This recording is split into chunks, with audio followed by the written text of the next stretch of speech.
श्रीगुरुभ्यो नमः। परमगुरुभ्यो नमः। श्रीमदानन्दतीर्थ भगवत्पादाचार्यगुरुभ्यो नमः।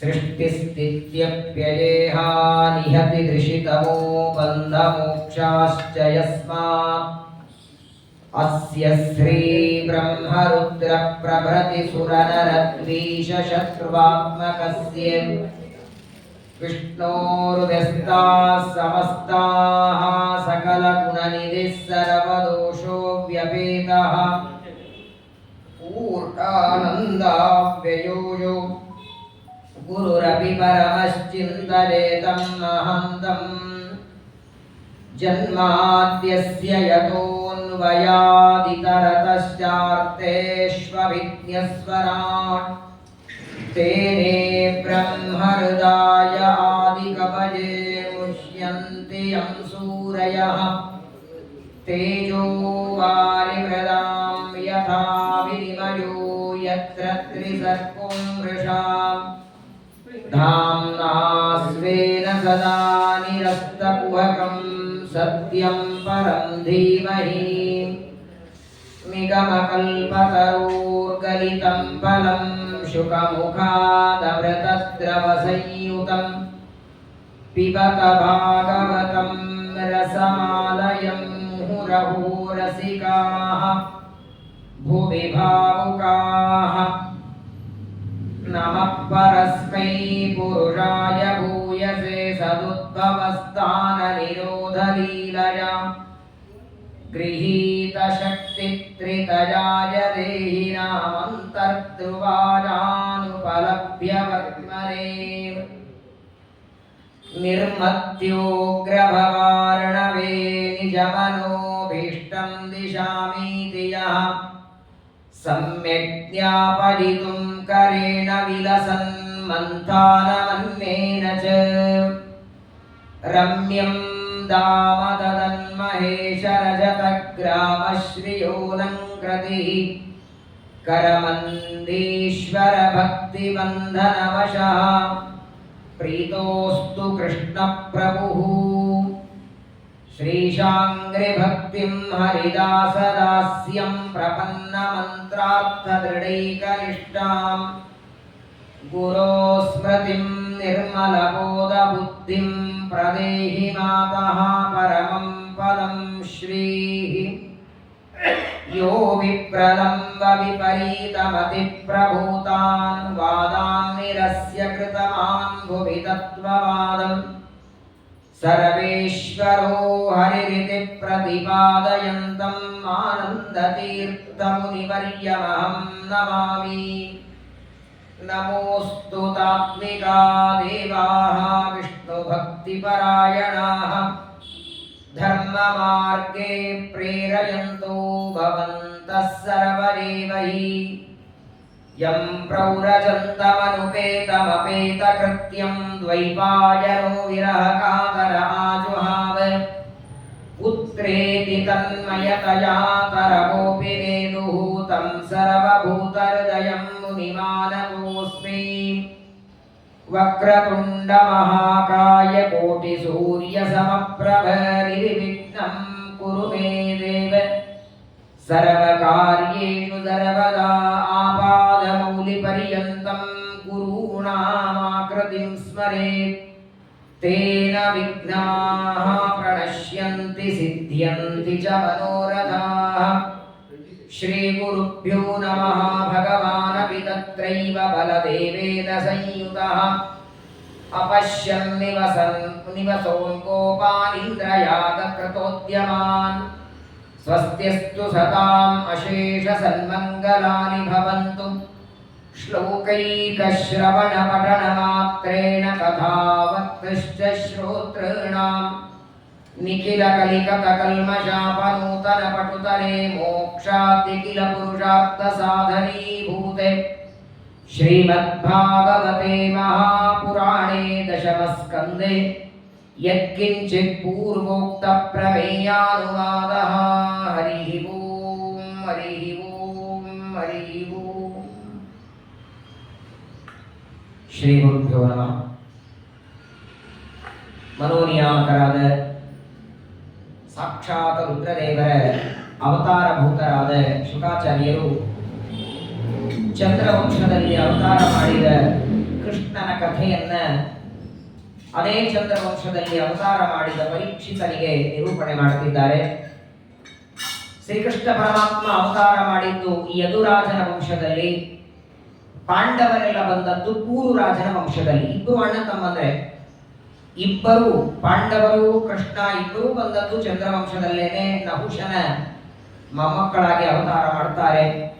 ವಿಶೇಷವಾಗಿ ತಾನು ತಾಯಿಯ ಗರ್ಭದಲ್ಲಿ ಇರುವಾಗ ತನ್ನ ರಕ್ಷಣೆಯನ್ನ ಮಾಡಿ ತುಂಬಿದ ಕೌರವ ಪಾಂಡವ ಸೈನ್ಯದ ಮಧ್ಯದಲ್ಲಿ ತನ್ನ ಅಜ್ಜಂದ್ರನ ರಕ್ಷಣೆ ಮಾಡಿದ ಕೃಷ್ಣನ ಕಥೆಯನ್ನ ವಿಸ್ತಾರವಾಗಿ ಕೇಳುವ ಅಪೇಕ್ಷೆ ಪರೀಕ್ಷಿತರಿಗೆ ಒಂದೊಂದು ಕಥೆಯನ್ನ ಶುಕಾಚಾರ್ಯರು ವರ್ಣನ ಮಾಡ್ತಾರೆ.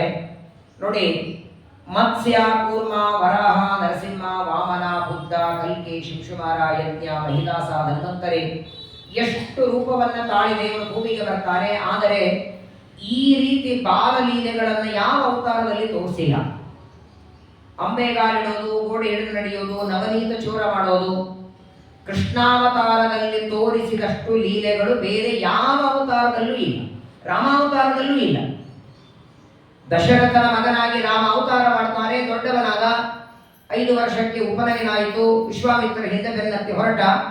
ಅವತ್ತು 5 ವರ್ಷಕ್ಕೆ ಹೋದವನು ವಿವಾಹ ಮಾಡಿಕೊಂಡೇ ಬಂದ್ಬಿಡ್ತಾನೆ. ಸೀತಾದೇವಿಯನ್ನು ಕರ್ಕೊಂಡೆ ಅಯೋಧ್ಯೆಗೆ ಬರ್ತಾನೆ.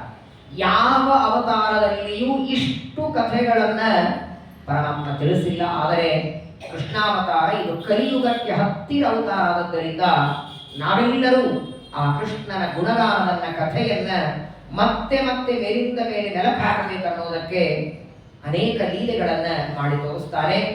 ವೃಂದಾವನದಲ್ಲಿ ಪ್ರತಿನಿತ್ಯದಲ್ಲಿ ಆಕಳಗಳನ್ನು ತೆಗೆದುಕೊಂಡು ಗೋಪಾಲಕನಾಗಿ ಆಕಳಿಗೆ ಬಂದ ಆಪತ್ತುಗಳು, ಒಂದು ಬಾರಿ ಕಾಲಿಯಾಸರ್ಪದ ವಿಷದಿಂದ ಆಕಳುಗಳಿಗೆ ಆಪತ್ತು ಬಂತು, ಅದನ್ನು ಪರಿಹಾರ ಮಾಡಿದ್ದಾರೆ. 2ನೇ ಬಾರಿ ಕಾಡಿಗಿಚ್ಚಿನಿಂದ ಬಂದ ಆಪತ್ತನ್ನು ಪರಿಹಾರ ಮಾಡಿದ್ದಾರೆ. ಈಗ 3ನೇ ಆಪತ್ತು ಮತ್ತೆ ಬರೋದಿದೆ. ಒಂದು ದಿನ ಸಾಯಂಕಾಲದ ಹೊತ್ತು ವೃಂದಾವನದಿಂದ ಆಕಳನ್ನು ತಗೊಂಡು ಮನೆಗೆ ಬರ್ತಾನೆ ಕೃಷ್ಣ. ಮನೆಗೆ ಬಂದು ನೋಡ್ತಾನೆ, ಮನೆಯೊಳಗೆ ಅನೇಕ ಕಾರ್ಯಕ್ರಮ ನಡೀತಾ ಇದೆ. ಬೇರೆ ಬೇರೆ ಬೇರೆ ಸಿದ್ಧತೆಗಳೆಲ್ಲ, ಕೆಲವರು ಅಡಿಗೆ ಸಿದ್ಧತೆ ಮಾಡ್ತಾರೆ, ಕೆಲವರು ಪೂಜಾ ಸಿದ್ಧತೆ ಮಾಡ್ತಿದ್ದಾರೆ. ಹೂವು ಹಣ್ಣು ಎಲ್ಲ ಸಿದ್ಧತೆಗಳನ್ನ ನೋಡಿ ಮನೆಯಲ್ಲೇನೋ ಒಂದು ಕಾರ್ಯಕ್ರಮ ಇರಬಹುದು ಅಂತ ಸಂದೇಹದಿಂದ ಕೃಷ್ಣ ಬಂದು ತಂದೆಯಾದ ನಂದನಿಗೆ ಕೇಳ್ತಾನೆ, ಏನ್ ಕಾರ್ಯಕ್ರಮ? ತದಭಿಜ್ಞೋಪಿ ಭಗವಾನ್ ಸರ್ವಾತ್ಮ ಸರ್ವದರ್ಶನ. ಸರ್ವಜ್ಞನಾದ ದೇವರಿಗೆ ಗೊತ್ತಿಲ್ಲದೇ ಇರುವ ವಿಚಾರವೇ ಏನಿಲ್ಲ. ಎಲ್ಲರ ಒಳಗೆ ಇದ್ದು ಬಿಂಬನಾಗಿ ಪ್ರೇರಣೆ ಮಾಡೋನೇ ಅವನು. ನಾನು ತುಳಸಿ ಅರ್ಚನೆ ಮಾಡಬೇಕಾದರೂ ನನ್ನ ಕೈಯೊಳಗೂ ದೇವರೇ, ತುಳಸಿಯಲ್ಲಿ ದೇವರೇ, ಏರಿಸುವ ಪ್ರತಿಮೆಯಲ್ಲೂ ದೇವರೇ. ಅಂದ ಮೇಲೆ ಆ ನಡೆಯುವ ಕಾರ್ಯಕ್ರಮ ಏನು ಅಂತ ಕೃಷ್ಣನಿಗೆ ಗೊತ್ತಿದೆ. ಗೊತ್ತಿದ್ದು ತಂದೆಯ ಬಾಯಿಂದ ಬರಲಿ ಅನ್ನೋದಕ್ಕಾಗಿ ನಂದನಿಗೆ ಬಂದು ಕೇಳ್ತಾನೆ, ಏನ್ ಕಾರ್ಯಕ್ರಮ ನಡೀತಿದೆ? ಏನಾದರೂ ಮನೆಯಲ್ಲಿ ವಿಶೇಷ ಇದೆಯಾ? ಇಷ್ಟು ಸಂಭ್ರಮ, ಬೇರೆ ಬೇರೆ ಬೇರೆ ಸಿದ್ಧತೆಗಳೆಲ್ಲ ನಡೀತಾ ಇದೆ. ಏನು ಪೂಜೆ ಇದೆಯಾ? ಯಾರು ಪೂಜೆ ಮಾಡ್ತೀರಿ? ಏನು ಫಲ? ಎಲ್ಲ ಪ್ರಶ್ನೆ ಕೇಳ್ತಾನೆ. ಕಿಂ ಫಲಂ ಕಸ್ಯ ಚ ಉದ್ದೇಶಃ ಕೇನವಾ ಸಾಧ್ಯತೆ ಮಖಃ. ಮೊದಲನೇದು, ಯಾವ ದೇವತೆಯ ಪೂಜೆ ಮಾಡ್ತೀರಿ? ಆ ದೇವತೆಯಿಂದ ಫಲ ಏನು? ಉದ್ದೇಶ ಏನು? ಇಷ್ಟು ಸಂಭ್ರಮ ಏನ್ ನಡೀತಾ ಇದೆ, ಯಾಕೆ ಅಂತ ಎಲ್ಲವೂ ಗೊತ್ತಿದ್ರು ತನಗೆ ಹೇಳಿ ಅಂತ ಪರಮಾತ್ಮ ಕೇಳಿದಾಗ ನಂದಗೋಪ ಉತ್ತರ ಕೊಡ್ತಾರೆ. ನೋಡಿ, ಪ್ರಾಯ ಜಗತ್ತಿನೊಳಗೆ ಪ್ರಶ್ನೆ 3 ತರ ಕೇಳ್ತಾರೆ. ಏನು ಗೊತ್ತಿಲ್ಲದೆ ಇದ್ದವರು ಪ್ರಶ್ನೆ ಕೇಳ್ತಾರೆ, ಅಜ್ಞಾನ ಇದ್ದಾಗಲೂ ಪ್ರಶ್ನೆ ಕೇಳೋರು ಕೆಲವರು, ಅರ್ಧ ಮುರ್ಧ ಗೊತ್ತಿರ್ತದೆ ಚೆನ್ನಾಗಿ ತಿಳ್ಕೊಳ್ಬೇಕು ಅಂತ ಪ್ರಶ್ನೆ ಕೇಳೋರು 2ನೇಯವರು, ತಮಗೆಲ್ಲ ಗೊತ್ತಿದೆ ಎದುರಿಗಿದ್ದವ್ರಿಗೆ ಬರುತ್ತೋ ಇಲ್ಲೋ ಅಂತ ಪರೀಕ್ಷೆ ಮಾಡೋದಕ್ಕೆ ಪ್ರಶ್ನೆ ಕೇಳೋರು 3ನೇವರು. ಜಾನಂತೋಪಿ ವಿಶೇಷ ಜ್ಞಾನಾರ್ಥಂ ಸ್ಥಾಪನಾಯವ ಪೃಚ್ಛಂತಿ ಸಾಧವ. ಶ್ರೀನಿವಾಚಾರ್ಯ ಅಂತ 4ನೇವರು ಬರೀತಾರೆ. ತಮಗೆಲ್ಲ ಗೊತ್ತಿದ್ರು ಪ್ರಶ್ನೆ ಕೇಳ್ತಾರೆ. ತಾವು ಕೇಳುವ ಪ್ರಶ್ನೆಯಿಂದ ಜಗತ್ತಿಗೆ ಲಾಭ ಆಗಲಿ. ಇಲ್ಲಿ ಕೃಷ್ಣ ಕೇಳುವ ಪ್ರಶ್ನೆ ತನಗೆ ಗೊತ್ತಿಲ್ಲ ಅಂತಲ್ಲ, ಆ ನಂದಗೋಪನಿಂದ ಏನು ಉತ್ತರ ಬರ್ತದೆ ಅಂತ ಕೇಳೋಣ ಅಂತ, ಏನ್ ಕಾರ್ಯಕ್ರಮ ಏನ್ ನಡೆದಿದೆ ಅಂತ ಕೃಷ್ಣ ಕೇಳಿದಾಗ ನಂದಗೋಪ ಉತ್ತರ ಕೊಡ್ತಾರೆ. ನೋಡಪ್ಪ, ನಾವು ವೈಶ್ಯರು, ಬ್ರಾಹ್ಮಣ, ಕ್ಷತ್ರಿಯ, ವೈಶ್ಯ, ಶೂದ್ರ ಅಂತ 4 ವರ್ಣ. ಪ್ರತ್ಯೇಕವಾಗಿ ಒಬ್ಬೊಬ್ಬರಿಗೆ ಒಂದೊಂದು ಕೆಲಸ ಇದೆ. ಬ್ರಾಹ್ಮಣನಿಗೆ 6 ಕಾರ್ಯ ಹೇಳಿದ್ದಾರೆ. ಪಾಠ ಹೇಳಬೇಕು, ಪಾಠ ಹೇಳಿಸ್ಕೊಳ್ಬೇಕು, ಯಜ್ಞ ಮಾಡಬೇಕು, ಮಾಡಿಸ್ಬೇಕು, ದಾನ ಕೊಡಬೇಕು, ದಾನ ತಗೊಳ್ಬೇಕು. 6 ಕೆಲಸ ಬ್ರಾಹ್ಮಣ. ಇನ್ನ ಬಾಹುಬಲದಿಂದ ಧರ್ಮದ ರಕ್ಷಣೆ, ಇದು ಕ್ಷತ್ರಿಯನ ಕರ್ತವ್ಯ. ಹಾಗೆ ವೈಶ್ಯನ ಕರ್ತವ್ಯ, ನೆಲವನ್ನ ಉಳಿ, ಧಾನ್ಯವನ್ನ ಬಿತ್ತಿ, ಆಕಳ ರಕ್ಷಣೆ, ಇದೆಲ್ಲ ವೈಶ್ಯರು ಮಾಡಬೇಕಾದದ್ದು. ನಾವು ವೈಶ್ಯರಾದದ್ದರಿಂದ ನಾವೆಲ್ಲರೂ ಭೂಮಿಯನ್ನ ನಂಬಿಕೊಂಡಿದ್ದೇವೆ.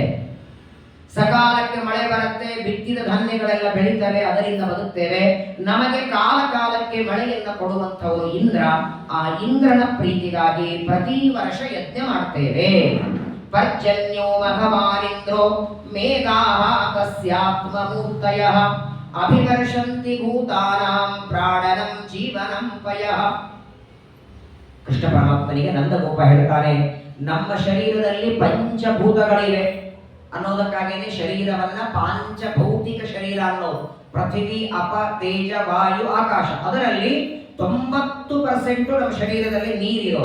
ನೋಡಿ, ಮಾಂಸ ಗಟ್ಟಿಯಾಗಿರ್ತದೆ, ಎಲುಬು ಗಟ್ಟಿಯಾಗಿದೆ, ಹಾಗೆ ರಕ್ತವು ಗಟ್ಟಿ ಮಾಡಬೇಕಾಗಿರ್ತದೆ. ಇವರು ರಕ್ತ ನೀರಾಗೆ ಇರಬೇಕು. ರಕ್ತ ಅಕಸ್ಮಾತ್ತಾಗಿ ಗಟ್ಟಿಯಾದರೇನೆ ಮನುಷ್ಯ ಬದುಕುವುದು ಕಷ್ಟ. ಈ ಹಿಮಾಲಯಕ್ಕೆ ಯಾತ್ರೆಗೆ ಹೋದರೆ, ಹರಿದ್ವಾರ, ಬದರಿಗೋ ನೇಪಾಳಕ್ಕೋ ಹೋದರೆ ಅಲ್ಲಿನ ಚಳಿಗೆ ರಕ್ತ ಗಟ್ಟಿಯಾಗುತ್ತೆ ಅನ್ನೋದಕ್ಕಾಗಿ ನಾನಾ ರೀತಿಯಾದಂತಹ ವಿಕಾರಗಳಾಗುತ್ತೆ. ನೋಡಿ, ನಮ್ಮ ಶರೀರದೊಳಗೆ ತಲೆಯಿಂದ ಕಾಲುವರೆಗೆ ಯಾವುದು ಎಷ್ಟಿಡಬೇಕು, ರಕ್ತ ಎಷ್ಟು ಪ್ರಮಾಣ, ಎಷ್ಟು ಬಾಟ್ಲಿ ಇರಬೇಕು, 1 ಚಮಚ ಹೆಚ್ಚಾಗುವಾಗಿಲ್ಲ. ಬ್ಲಡ್ ಪ್ರೆಷರ್, ರಕ್ತ, ಮಾಂಸ, ಮಜ್ಜ, ಅಸ್ಥಿ, ಮೇಧಸ್ಸು, ಯಾವುದು ಎಷ್ಟು ಪ್ರಮಾಣದಲ್ಲಿ ಇಡಬೇಕನ್ನೋದನ್ನ ದೇವರು ರೆಡಿ ಮಾಡಿ ಇಟ್ಬಿಟ್ಟಿದ್ದಾರೆ. ವಿಚಿತ್ರ ಅಂದ್ರೆ, ಈ ಶರೀರವನ್ನ ಕೊಡುವಾಗ ಏನೆಲ್ಲ ವಿಚಾರ ಮಾಡಿ ದೇವರು ರೆಡಿ ಮಾಡ್ತಾನೆ. ಈ ದೊಡ್ಡ ದೊಡ್ಡ ಅಂಗಡಿಗಳಲ್ಲಿ ನೋಡಿ, ಮುಖಕ್ಕೆ ಲೇಪನ ಮಾಡ್ಕೊಳ್ಳೋದಕ್ಕೆ 100 ಕ್ರೀಮ್ಗಳಿಟ್ಟಿರ್ತಾರೆ. ಹಣೆಗೊಂದು, ಕಪಾಳಿಗೆ ಹಚ್ಕೊಳ್ಳಿಕೊಂದು, ಹುಬ್ಬುಗಳಿಗೆ ಹಚ್ಕೊಳ್ಳಿಕೊಂದು, ಕಣ್ಣಿಗೆ ಹಚ್ಕೊಳ್ಳಿಕೊಂದು, ತುಟಿಗಳಿಗಂತೂ ಕೇಳೋದೇ ಬೇಡ. ನೋಡಿದ್ರೆ ಒಂದೊಂದು ಬೆಲೆ 2,000, 3,000, 10,000. ಅದನ್ನು ತಗೊಳ್ಳೋ ಜನರು ಇದ್ದಾರೆ. ಹಾಗೇನೆ ವಿಚಾರ ಮಾಡಿ, ಬಡ್ಕೊಳ್ಳೋ ಕ್ರೀಮ್ಗಳಿಗೆ 10,000 ಕೊಡ್ತಾರೆ. ಯಾವುದಕ್ಕೆ ಬಡ್ಕೋಬೇಕು ಅದನ್ನು ಕೊಟ್ಟವು ನೆನಪು ಒಂದಿನಾದ್ರೂ ಆಯ್ತಾ? ಕೋಟಿ ರೂಪಾಯಿ ಖರ್ಚು ಮಾಡಿ ಆಭರಣ ಮಾಡಿಸ್ತೇವೆ, ಲಕ್ಷಾವಧಿ ಖರ್ಚು ಮಾಡಿ ಓಲೆ ಮಾಡಿಸ್ತೇವೆ, ಬಳಿ ಮಾಡಿಸ್ತೇವೆ ಕೈಯಲ್ಲಿ. ಯಾವುದೇ ಶರೀರಕ್ಕೆ ಎಲ್ಲೇ, ಕಿವಿಯಲ್ಲಿ ಓಲೆ ಹಾಕೊಳ್ಳಿ, ಕೊರಳಲ್ಲಿ ಯಾವುದು ಸರ ಹಾಕೊಳ್ಳಿ, ಕೈಯಲ್ಲಿ ಬಳಿ ಹಾಕೊಳ್ಳಿ, ಆ ಇಂದ್ರಿಯಗಳನ್ನು ಕೊಟ್ಟ ದೇವರ ನೆನಪಾಗಬೇಕು. ಕಣ್ಣು, ಕಿವಿ, ಕೈಕಾಲುಗಳ ದೇವರು ಕೊಡ್ಲಿಲ್ಲ ಅಂದ್ರೆ ಎಲ್ಲಿ ಅಲಂಕಾರ ಮಾಡ್ತೇವೆ, ಎಲ್ಲಿ ಹಾಕ್ತೇವೆ? ಹಾಗಾಗಿ ಯಾವುದು ಪರಮಾತ್ಮ ಎಷ್ಟು ಪ್ರಮಾಣದಲ್ಲಿ ಇಟ್ಟು ಕಳಿಸಿದ್ದ, ಭಗವಂತನ ಅದ್ಭುತವಾದಂತಹ ನಿರ್ಮಾಣ ಮಾಡಿದ್ದ ಶರೀರ. ವಿಶೇಷವಾಗಿ ನೋಡಿ, ಶರೀರದೊಳಗೆ 90% ನೀರು. ಆ ನೀರು ಬರೋದೇ ಮಳೆಯ ಮೂಲಕ. ಮೇಘಗಳಿಗೆ ಆಜ್ಞೆ ಮಾಡ್ತಾನೆ ಇಂದ್ರ. ನೋಡಿ, ಧಾನ್ಯಗಳ ಬೆಳೆಯೋದಕ್ಕೂ ನೀರು ಬೇಕು. ರೈತರು ಬಿತ್ತಿದ ಧಾನ್ಯಗಳು ಮೊಳಕೆಯಾಗಿ ದೊಡ್ಡದಾಗುವುದಕ್ಕೆ ನೀರು ಬೇಕು. ರಾಶಿ ಮಾಡಿದ ಮೇಲೆ ಧಾನ್ಯಗಳು ಕುದಿಸೋದಕ್ಕೆ ನೀರು ಬೇಕು. ಕುದಿಸಿದ ಧಾನ್ಯ ತಿಂದ ಮೇಲೆ ಪಚನ ಆಗ್ಲಿಕ್ಕೆ ನೀರು ಬೇಕು. ತೊಳೆದದ್ದು ಪಾತ್ರೆ ತೊಳಿಲಿಕ್ಕೆ ನೀರು ಬೇಕು. ತಿಂದದ್ದು ಮಲವಾಗಿ ಬಂದ್ರೆ ಅದನ್ನು ತೊಳಿಲಿಕ್ಕೆ ನೀರು ಬೇಕು. ಯಾವುದಕ್ಕೂ ಬೇಡ ಹೇಳಿ? ಪಾತ್ರೆ ತೊಳೆಯೋದಕ್ಕೂ ನೀರು ಬೇಕು, ಊಟ ಮಾಡಿದ ಎಂಜಲುಗೋ ಮಾಡ್ಲಿಕ್ಕೆ ನೀರು ಬೇಕು, ಕುಡಿಲಿಕ್ಕೆ ನೀರು ಬೇಕು. 90% ಅಲ್ಲ, 99% ಪಂಚಭೂತಗಳಲ್ಲಿ ಪ್ರತಿನಿತ್ಯ ಬಳಸುವುದು ನಾವು ನೀರು. ಆ ನೀರನ್ನ ಮಳೆಯ ಮೂಲಕ ಇಂದ್ರ ಕೊಡ್ತಾನೆ. ಹಾಗಾಗಿ ಆ ಇಂದ್ರನಿಗೆ ಪ್ರತಿ ವರ್ಷ ಇದೊಂದು ಯಜ್ಞವನ್ನ ಮಾಡ್ತೇವೆ. ದೇವಾನ್ ಭಾವಯತಾನೇನ ತೇ ದೇವಾ ಭಾವಯಂತುಃ ಪರಸ್ಪರಂ ಭಾವಯಂತಹ ಶ್ರೇಯ ಪರಮವಾಪ್ಸ್ಯತ. ಗೀತೆಯಲ್ಲಿ ಇದೆ, ಕೃಷ್ಣ ಹೇಳ್ತಾನೆ, ನಾವು ದೇವತೆಗಳಿಗೆ ಕೊಟ್ಟ ದೇವತೆಗಳು ನಮಗೆ ಕೊಡ್ತಾರೆ. ನಾವು ಕೊಡೋದಂದ್ರೆ ಯಜ್ಞ ಯಾಗವನ್ನ ಮಾಡಿ ದೇವತೆಗಳಿಗೆ ಆಹುತಿ ಕೊಟ್ರೆ ಆಹುತಿಯಿಂದ ತೃಪ್ತರಾದ ದೇವತೆಗಳು ಮಳೆ ಕೊಡ್ತಾರೆ. ಮಳೆಯಿಂದ ಬೆಳೆ, ಬೆಳೆಯಿಂದ ಮತ್ತೆ ಹೋಮಾವನಗಳು. ಕೇವಲ ಮನುಷ್ಯರಿಗೆ ಮಾತ್ರವಲ್ಲ, ಮಳೆಯಿಂದ ಎಷ್ಟು ಪ್ರಾಣಿಗಳಿಗೆ, ಪಕ್ಷಿಗಳಿಗೆಲ್ಲ ಇದೆ.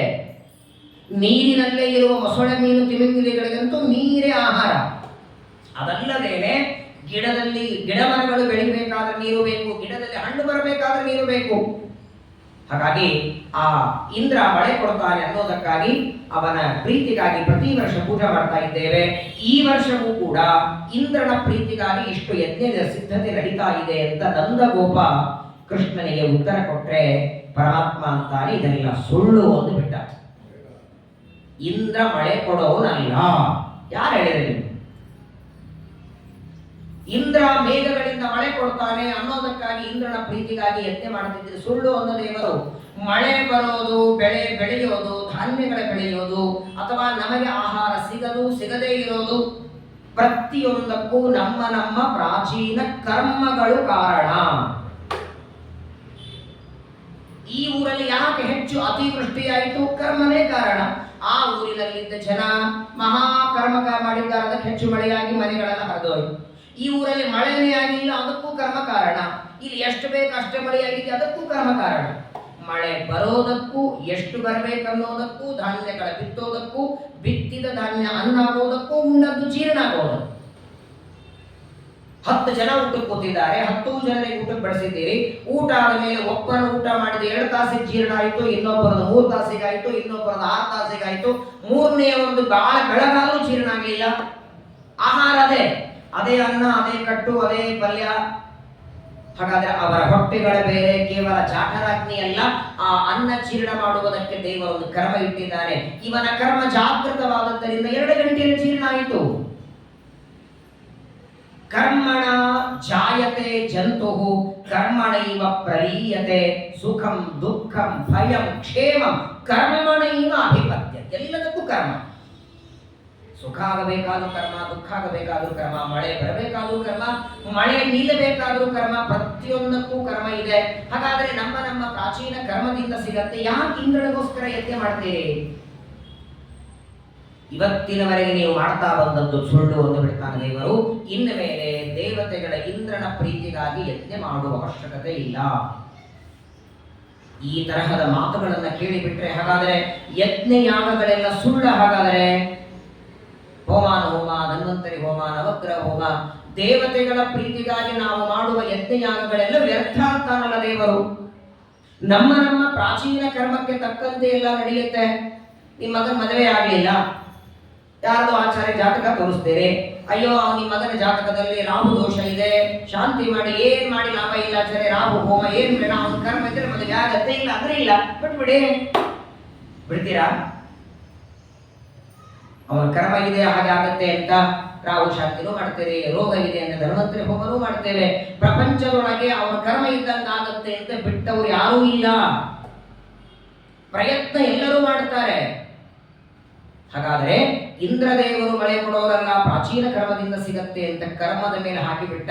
ಹಾಗಾದ್ರೆ ಯಜ್ಞಯಾಗಗಳು ಮಾಡೋದು ತಪ್ಪು ಅಂತ ಕೃಷ್ಣನ ಉದ್ದೇಶ ಅಲ್ಲ. ಮತ್ತೆ ಇವತ್ತು ಮಾಡ್ತಾ ಇರುವ ಯಜ್ಞ ಬೇಡ ಅನ್ನಲ್ಲ.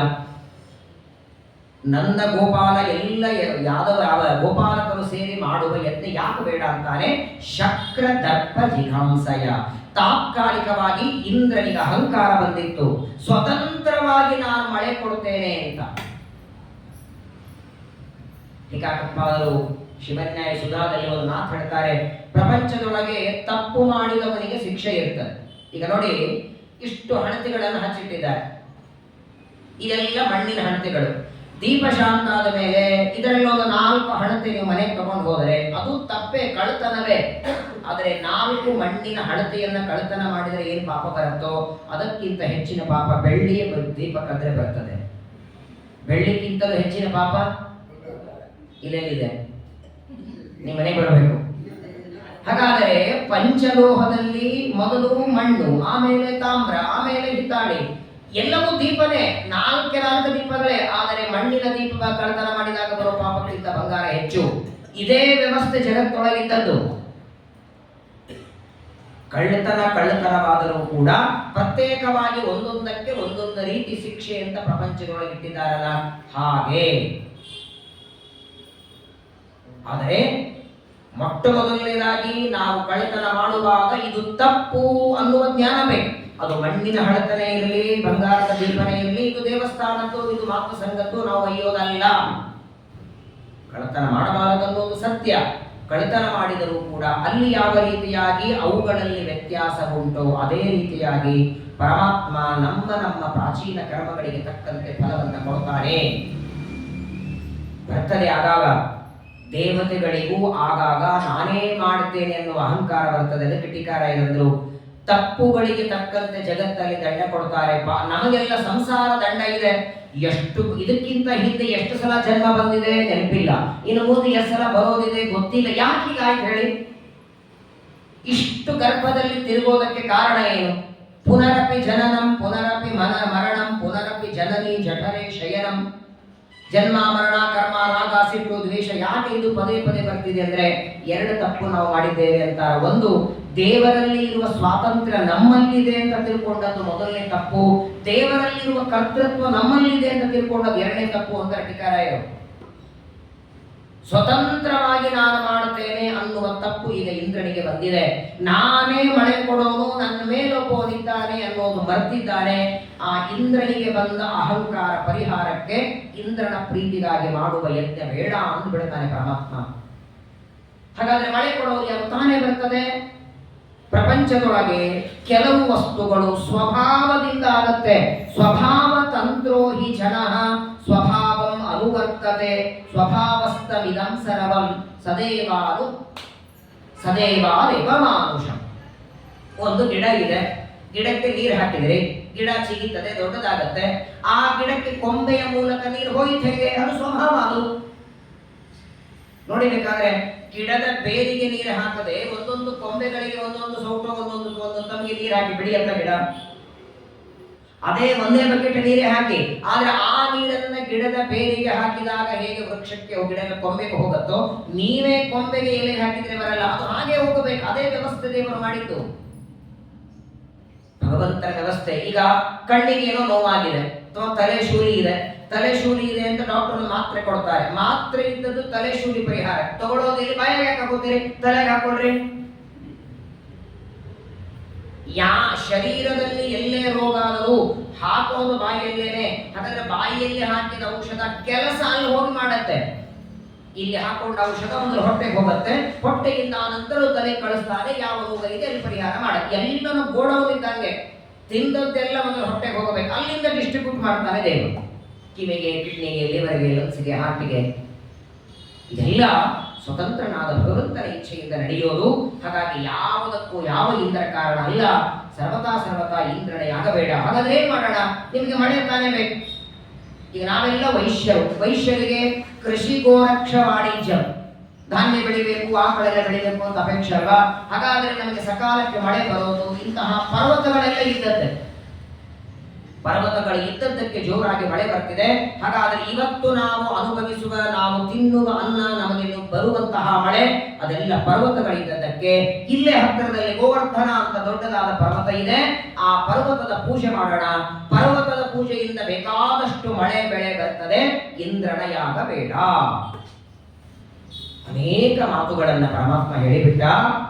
ಎಲ್ಲ ಗೋಪಾಲಕರು ಸ್ತಬ್ಧ ಆಗಿಬಿಟ್ಟಿದ್ದಾರೆ. ಏನ್ ಮಾಡೋದು ಗೊತ್ತಾಗ್ತಿಲ್ಲ.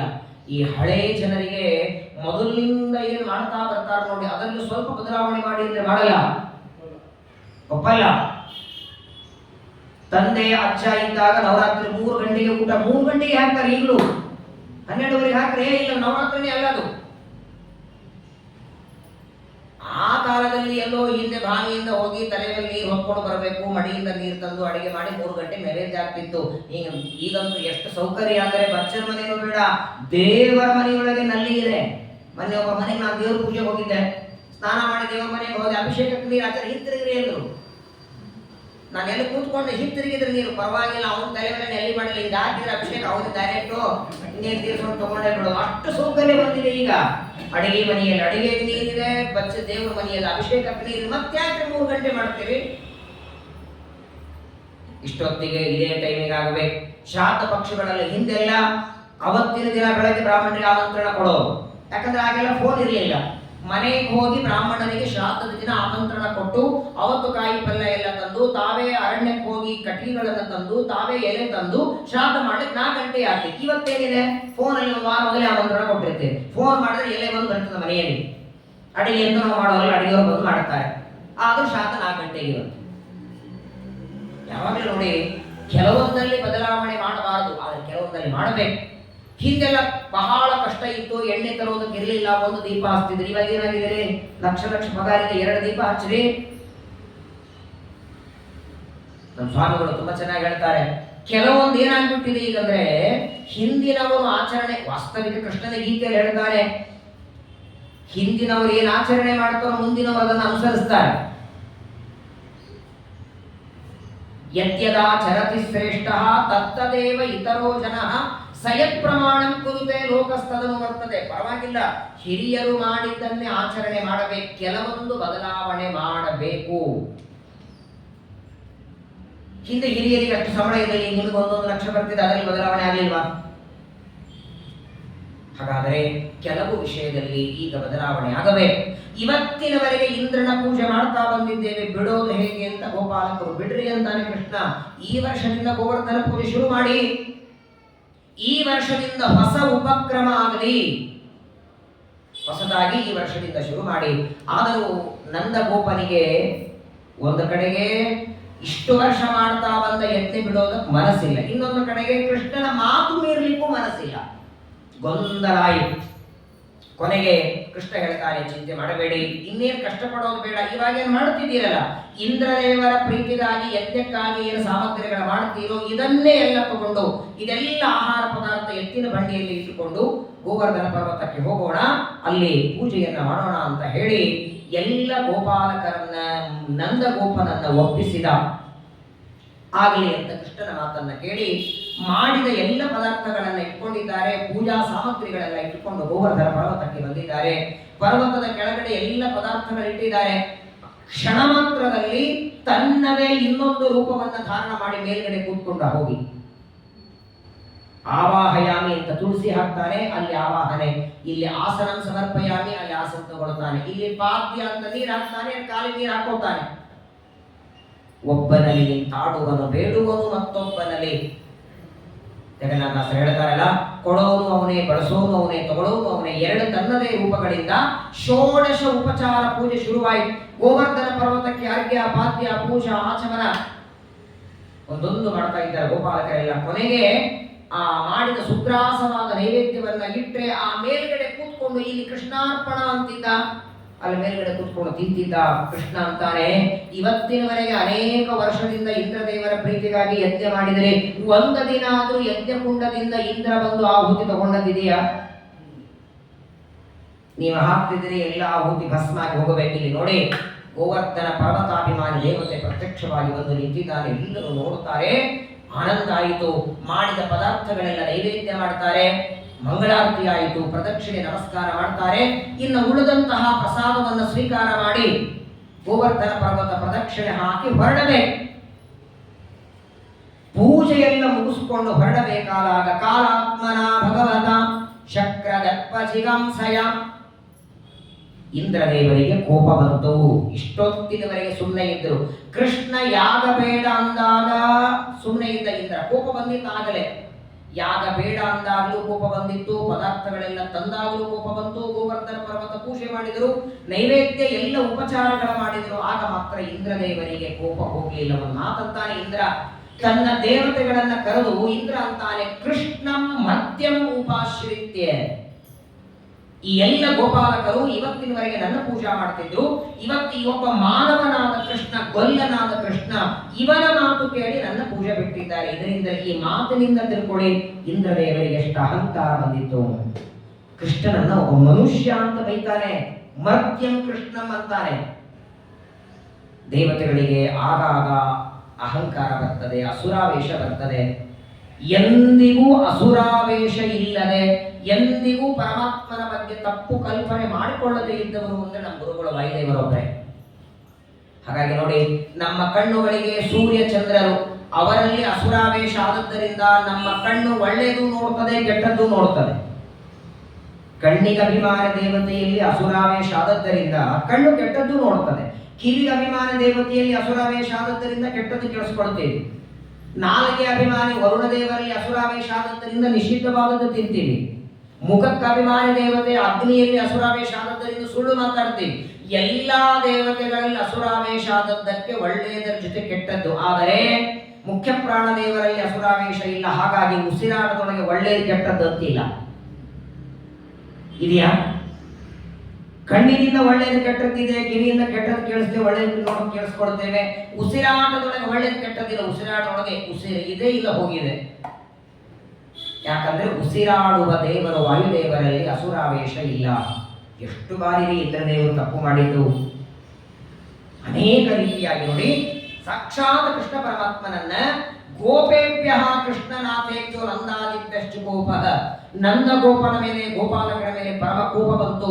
ನನಗೆ ಪ್ರತಿ ವರ್ಷ ಮಾಡಬೇಕಾದ ಯಜ್ಞವನ್ನ ಬಿಟ್ಟು ಈ ಗೊಲ್ಲ ಕೃಷ್ಣನ ಮಾತು ಕೇಳಿ ಯಜ್ಞ ಬಿಟ್ಟಿದ್ದಾರಲ್ಲ, ನನ್ನ ಮಹಿಮೆ ತೋರಿಸ್ತೇನೆ ಅಂತ ಆಗಿದ್ದಾಗ ಇಂದ್ರದೇವರು ಸಾಂವರ್ತಕ ಅಂತ ಒಂದು ಮೇಘಗಳ ಗುಂಪು, ಮಳೆ ಕೊಡೋದು ಮೇಘಗಳು. ಇಂದ್ರನ ಕೆಲಸ ಏನು? ಮೇಘಗಳಿಗೆ ಪ್ರಚೋದನೆ ಮಾಡ್ತಾನೆ. ಇಂದ್ರ ಮಳೆ ಕೊಡೋನಲ್ಲ, ಹೋಗ್ರಪ್ಪ ಮಳೆ ಹಾಕಿ ಅಂತ ಮೇಘಗಳಿಗೆ ಆಜ್ಞೆ ಮಾಡ್ತಾನೆ. ಮೇಘಗಳಲ್ಲಿ ಎರಡು ಇವಾಗೇನು ಬರುತ್ತಲ್ಲ ಪ್ರತಿ ವರ್ಷ ಮಳೆಗಾಲದಲ್ಲಿ, ಅದು ಸಾಮಾನ್ಯ ಮೇಘಗಳು. ಸಾಂವರ್ತ ಅಂತ ಒಂದು ಗುಂಪಿದೆ. ಆ ಮೇಘಗಳು ಪ್ರಳಯ ಕಾಲದಲ್ಲಿ ಮಾತ್ರ ಮಳೆ ಹಾಕತ್ತೆ. ಯಾಕಂದ್ರೆ ಅರ್ಧ ಗಂಟೆ ಮಳೆ ಬಂದ್ರೆ ಇಡೀ ಪೃಥ್ವಿ ನೀರಲ್ಲಿ ಮುಳುಗದು. ಒಂದೊಂದು ಹನಿಗಳು ಆನೆಯ ಸೊಂಡಿಲದ ಗಾತ್ರದಷ್ಟು. ಆ ಮೇಘಗಳು ಯಾವಾಗಲೂ ಹೊರಗೆ ಬರೋದಿಲ್ಲ. ಆ ಸಾಂವರ್ತಕವೆಂಬ ಮೇಘಗಳಿಗೆ ಆಜ್ಞೆ ಮಾಡ್ತಾರೆ, ನನ್ನ ಯಾಗವನ್ನ ಮಾಡದೆ ನನ್ನನ್ನ ಬಿಟ್ಟು ಈ ಪಟಪಟ ಮಟ ಮಾತಾಡುವಂತಹ ಕೃಷ್ಣನ ಮಾತನ್ನ ಕೇಳಿ ಕೃಷ್ಣ ಮರ್ತ್ಯಂ ಉಪಾಶ್ರಿತ್ಯ, ಈ ಒಬ್ಬ ಮನುಷ್ಯ ಕೃಷ್ಣನನ್ನ ಮಾತು ಕೇಳಿ ನನ್ನ ಎತ್ತೆ ಬಿಟ್ಟಿದ್ದಾರಲ್ಲ, ಈ ಎಲ್ಲ ಗೋಪಾಲಕರ ಕೇವಲ ಗೋಕುಲದ ಮೇಲೆ ಮಾತ್ರ ಮಳೆ ಹಾಕ್ರಿ ಅಂದ. ಆ ಕಡೆ ವೃಂದಾವನ ಮೇಲೆ, ಈ ಕಡೆ ಮಥುರಾ ಮೇಲೆ ಬೇಡ, ಉಳಿದೋರ್ಲಿ ಯಾಕೆ ತೊಂದರೆ ಕೊಡೋದು. ಯಾವ ಗೋಪಾಲಕರು ನನ್ನ ಯಜ್ಞವನ್ನ ಬಿಟ್ಟಿದ್ದಾರೆ, ನನ್ನ ಪರಾಕ್ರಮ ಅವರಿಗೆ ಗೊತ್ತಾಗಬೇಕು. ಪ್ರಚಂಡವಾದ ಬರೆ ಮಳೆಯಲ್ಲ, ದೊಡ್ಡ ದೊಡ್ಡ ಬಂಡೆಗಲ್ಲು, ದೊಡ್ಡ ದೊಡ್ಡ ಗಿಡಗಳು, ಮರಗಳು. ನೀವು ಹಾಕುವ ಅರ್ಧ ಗಂಟೆ ಮಳೆಗೆ ಗೋಪಾಲಕರ ಅಸ್ಥಿಗಳು ಸಿಕ್ಕಿರಬಾರದು. ಗೋಪಾಲಕರು, ಗೋಪಿಕಾ ಸ್ತ್ರೀಯರು, ಆ ಗೊಲ್ಲ ಕೃಷ್ಣ, ಅವನ ಜೊತೆಗಿರುವ ಆಕಳುಗಳು ಎಲ್ಲ ಸಂಪತ್ತು ನೀರಲ್ಲಿ ಕೊಚ್ಚಿ ಹೋಗಬೇಕು. ಆಗ ಅವರಿಗೆ ಪಶ್ಚಾತ್ತಾಪ ಆಗುತ್ತೆ, ಯಾಕ ನಾವು ಇಂದ್ರನ ಯಾಗ ಮಾಡಲಿಲ್ಲ ಅಂತ. ಹೋಗಿ ಅಂತ ಮೇಘಗಳನ್ನ ಆಜ್ಞೆ ಮಾಡಿ ಕಳಿಸ್ತಾನೆ. ಮೇಘಗಳ ಕೆಲಸ ಏನು? ಇಂದ್ರ ಹೇಗೆ ಆಜ್ಞೆ ಮಾಡ್ತಾನೆ ಹಾಗೆ ಮಾಡಬೇಕು, ಸರಿ ಅಂತ ಎಲ್ಲ ಮೇಘಗಳು ನೋಡಿ. ಅದೇನು ಮಳೆಗಾಲ ಅಲ್ಲ, ಸಹಜವಾಗಿ ಗೋವರ್ಧನ ಪೂಜೆಯನ್ನು ಮುಗಿಸ್ಕೊಂಡು ಪ್ರಸಾದ ಸ್ವೀಕಾರ ಮಾಡಿ ಹೊರಡೋಣ ಮನೆಗೆ ಅಂದಾಕ್ಷಣ ಜೋರಾಗಿ ಮಾಡಕ್ ಹೋದಿದೆ. ಆಕಾಶದಲ್ಲಿ ಜೋರಾಗಿ ಗುಡುಗು ಮಿಂಚಿ ಶುರುವಾಯಿತು. ಗೋಪಾಲಕರೆಲ್ಲ ಗಾಬರಿ ಆಗ್ತಾರೆ. ಬರುವಾಗ ಛತ್ರಿನೂ ತಂದಿರಲಿಲ್ಲ. ಮನೆಯಿಂದ ಬರುವಾಗ ಮಳೆ ಇದ್ದರೆ ಛತ್ರಿ ನೆನಪಿರುತ್ತಲ್ವೇ. ಈಗ ಪರವಾಗಿಲ್ಲ, ಯಾವಾಗ ಮಳೆ ಶುರುವಾಗುತ್ತೋ ಅಂತ ಕೈಯಾಗ ಹಿಡ್ಕೊಂಡ್ ಬಂದಿರ್ತೀವಿ. ಅದೇ ಮಳೆಗಾಲಲ್ಲ, ಮಳೆ ಬರೋ ಸಂಭವ ಇಲ್ಲ. ಯಾರ ಕೈಯಲ್ಲಿ ಕೋಡೆ ಛತ್ರಿ ಏನಿಲ್ಲ, ಸಹಜವಾಗಿ ಬಂದಿದ್ದಾರೆ. ಏಕಾಏಕಿ ಶುರುವಾಯಿತು ನೋಡಿ ಮಳೆ. ಶುರುವಾಯಿತು ಅಂದ್ರೆ ಮೊದಲಿಗೆ ಸಣ್ಣ ಸಣ್ಣ ಮಳೆ ಅಲ್ಲ, ಪ್ರಾರಂಭನೆ ದಬ ದಬ ದಬ ಬೀಳಲಿಕ್ಕೆ ಶುರುವಾಯಿತು ಜೋರಾಗಿ. ಪ್ರಳಯ ಕಾಲದಲ್ಲಿ ಮೇಘಗಳು ಯಾವ ರೀತಿ ಮಳೆ ಹಾಕಬೇಕೋ ಅಷ್ಟು ಜೋರಾಗಿ ಮಳೆ ಬೀಳ್ತಾ ಇದೆ. ಐರಾವತಂ ನಾಗಂ ಆರುಷ್ಯ ಅನುವ್ರಜೇ ವ್ರಜಂ, ದೊಡ್ಡ ದೊಡ್ಡದಾದ ಸೊಂಡಿಲ, ಆನೆಯ ಸೊಂಡಿಲದಂತಹ ಗಾತ್ರ, ದೊಡ್ಡ ಬಂಡೆಗಲ್ಲು, ಎತ್ತರವಾದ ಗಿಡಗಳು, ಮರಗಳು ಎಲ್ಲ ಬೀಳ್ತಾ ಇದೆ. ಅಷ್ಟು ಜೋರಾಗಿ ಆ ಮೇಘಗಳು ಮಳೆ ಹಾಕ್ತಿದ್ರೆ ನಗುತ್ತಿದ್ದ ಅಂತ ಇಂದ್ರ. ಈ ಗೊತ್ತಾಗತ್ತೆ ಗೋಪಾಲಕರಿಗೆ. ಎಲ್ಲ ಗೋಪಾಲಕರು ಪರಮಾತ್ಮನನ್ನ ಪ್ರಾರ್ಥನೆ ಮಾಡ್ತಾರೆ. ನಂದ ಗೋಪ ಅಂತಾರೆ. ನಾವು ಹೇಳಿದ್ದಲ್ಲ, ಇಂದ್ರನ ಯಾಗ ಬಿಡೋದು ಬೇಡ ಅಂತ. ನೋಡಿದೆಯಾ, ಯಾಗ ಮಾಡಿದ್ದಕ್ಕೆ, ಈ ಯಾಗ ಮಾಡದೇ ಇದ್ದದ್ದಕ್ಕೆ ಇಂದ್ರನಿಗೆ ಕೋಪ ಬಂತು. ಹೀಗೆ ಆಗತ್ತೆ. ಕೆಲವರಿಗೆ ತಾವು ಮಾಡ್ತಾ ಬರೋದನ್ನ ಬಿಟ್ರೆ ಅಕಸ್ಮಾತ್ ಆಗಿ ಏನೋ ಕೆಟ್ಟದ್ದಾದ್ರೆ ಅದು ಬಿಟ್ಟಿದ್ದಕ್ಕಾಯಿತು ಅನ್ಕೊಂಡ್ಬಿಡ್ತಾರೆ. ಪ್ರತಿ ವರ್ಷ ಇದನ್ನು ಮಾಡ್ತಿದ್ವಿ, ಅದಕ್ಕೆ ಇದಾಯಿತು, ಅದೆಲ್ಲ ಸುಳ್ಳು. ಧನುರ್ಮಾಸ ನಸಿಕಿನ ಜಾವ 6 ಗಂಟೆಗೆ ದೇವರ ನೈವೇದ್ಯ ಮಾಡಿ ಹುಗ್ಗಿ ಊಟ ಮಾಡಿ ಒಬ್ಬ ವ್ಯಕ್ತಿ ಪ್ರಾಣ ಬಿಟ್ರೆ ಇವತ್ತಿನವರೆಗೂ ಅವನೇ ಹುಗ್ಗಿ ಮಾಡಲ್ಲ ಧನುರ್ಮಾಸದಲ್ಲಿ. ಯಾಕಂದ್ರೆ ಹುಗ್ಗಿ ತಿಂದ್ರೆ ಸಾಯ್ತಾನೆ. ಏನ್ ವಿಚಿತ್ರ! ಅವನ ಆಯುಷ್ಯ ಮುಗಿದಿತ್ತು, ಹುಗ್ಗಿ ಕಾರಣವ? ಬಹುಚಿತ್ರ ಜಗತ್ ಬಹುಧಾಕರಣ ಪರಶಕ್ತಿ ಅನಂತ ಗುಣ ಪರಮ ಅಂತ ಶ್ರೀಮದಾಚಾರ್ಯರು. ವಿಚಿತ್ರ ಜಗತ್ತು, ಯಾವುದೋ ಯಾವುದಕ್ಕೋ ಕಲ್ಪನೆ ಮಾಡಿಬಿಡ್ತಾನೆ ಮನುಷ್ಯ. ಇಲ್ಲಿ ನೋಡಿ, ಆದದ್ದು ಒಂದು, ನಡೆದಿದ್ದೇ ಬೇರೆ. ಆದರೆ ಗೋಪಾಲಕರೆಲ್ಲ ಮನಸ್ಸಲ್ಲಿ ಒಂದು ಆಕೂತ. ಕೃಷ್ಣನ ಮಾತು ಕೇಳಿ ನಾವು ಇಂದ್ರನ ಪೂಜೆ ಬಿಟ್ಟದ್ದಕ್ಕೆ ಇಂದ್ರ ನಮ್ಮನ್ನ ಈ ರೀತಿ ಶಿಕ್ಷೆ ಕೊಡ್ತಿದ್ದಾನೆ. ಸಣ್ಣ ಸಣ್ಣ ಮಕ್ಕಳೆಲ್ಲ ಬಂದಿದ್ದಾರೆ. ಸಣ್ಣ ಮಕ್ಕಳಿದ್ದಾರೆ, 5-6 ವರ್ಷದ ಹುಡುಗರಿದ್ದಾರೆ, 8 ವರ್ಷದ ಹುಡುಗರಿದ್ದಾರೆ. ಅಷ್ಟು ಜೋರಾಗಿ ಮಳೆ ಬಂದ್ರೆ ಏನ್ ಮಾಡಬೇಕು? ನಿಲ್ಲಿಕ್ಕೆ ಆಗ್ತಾ ಇಲ್ಲ.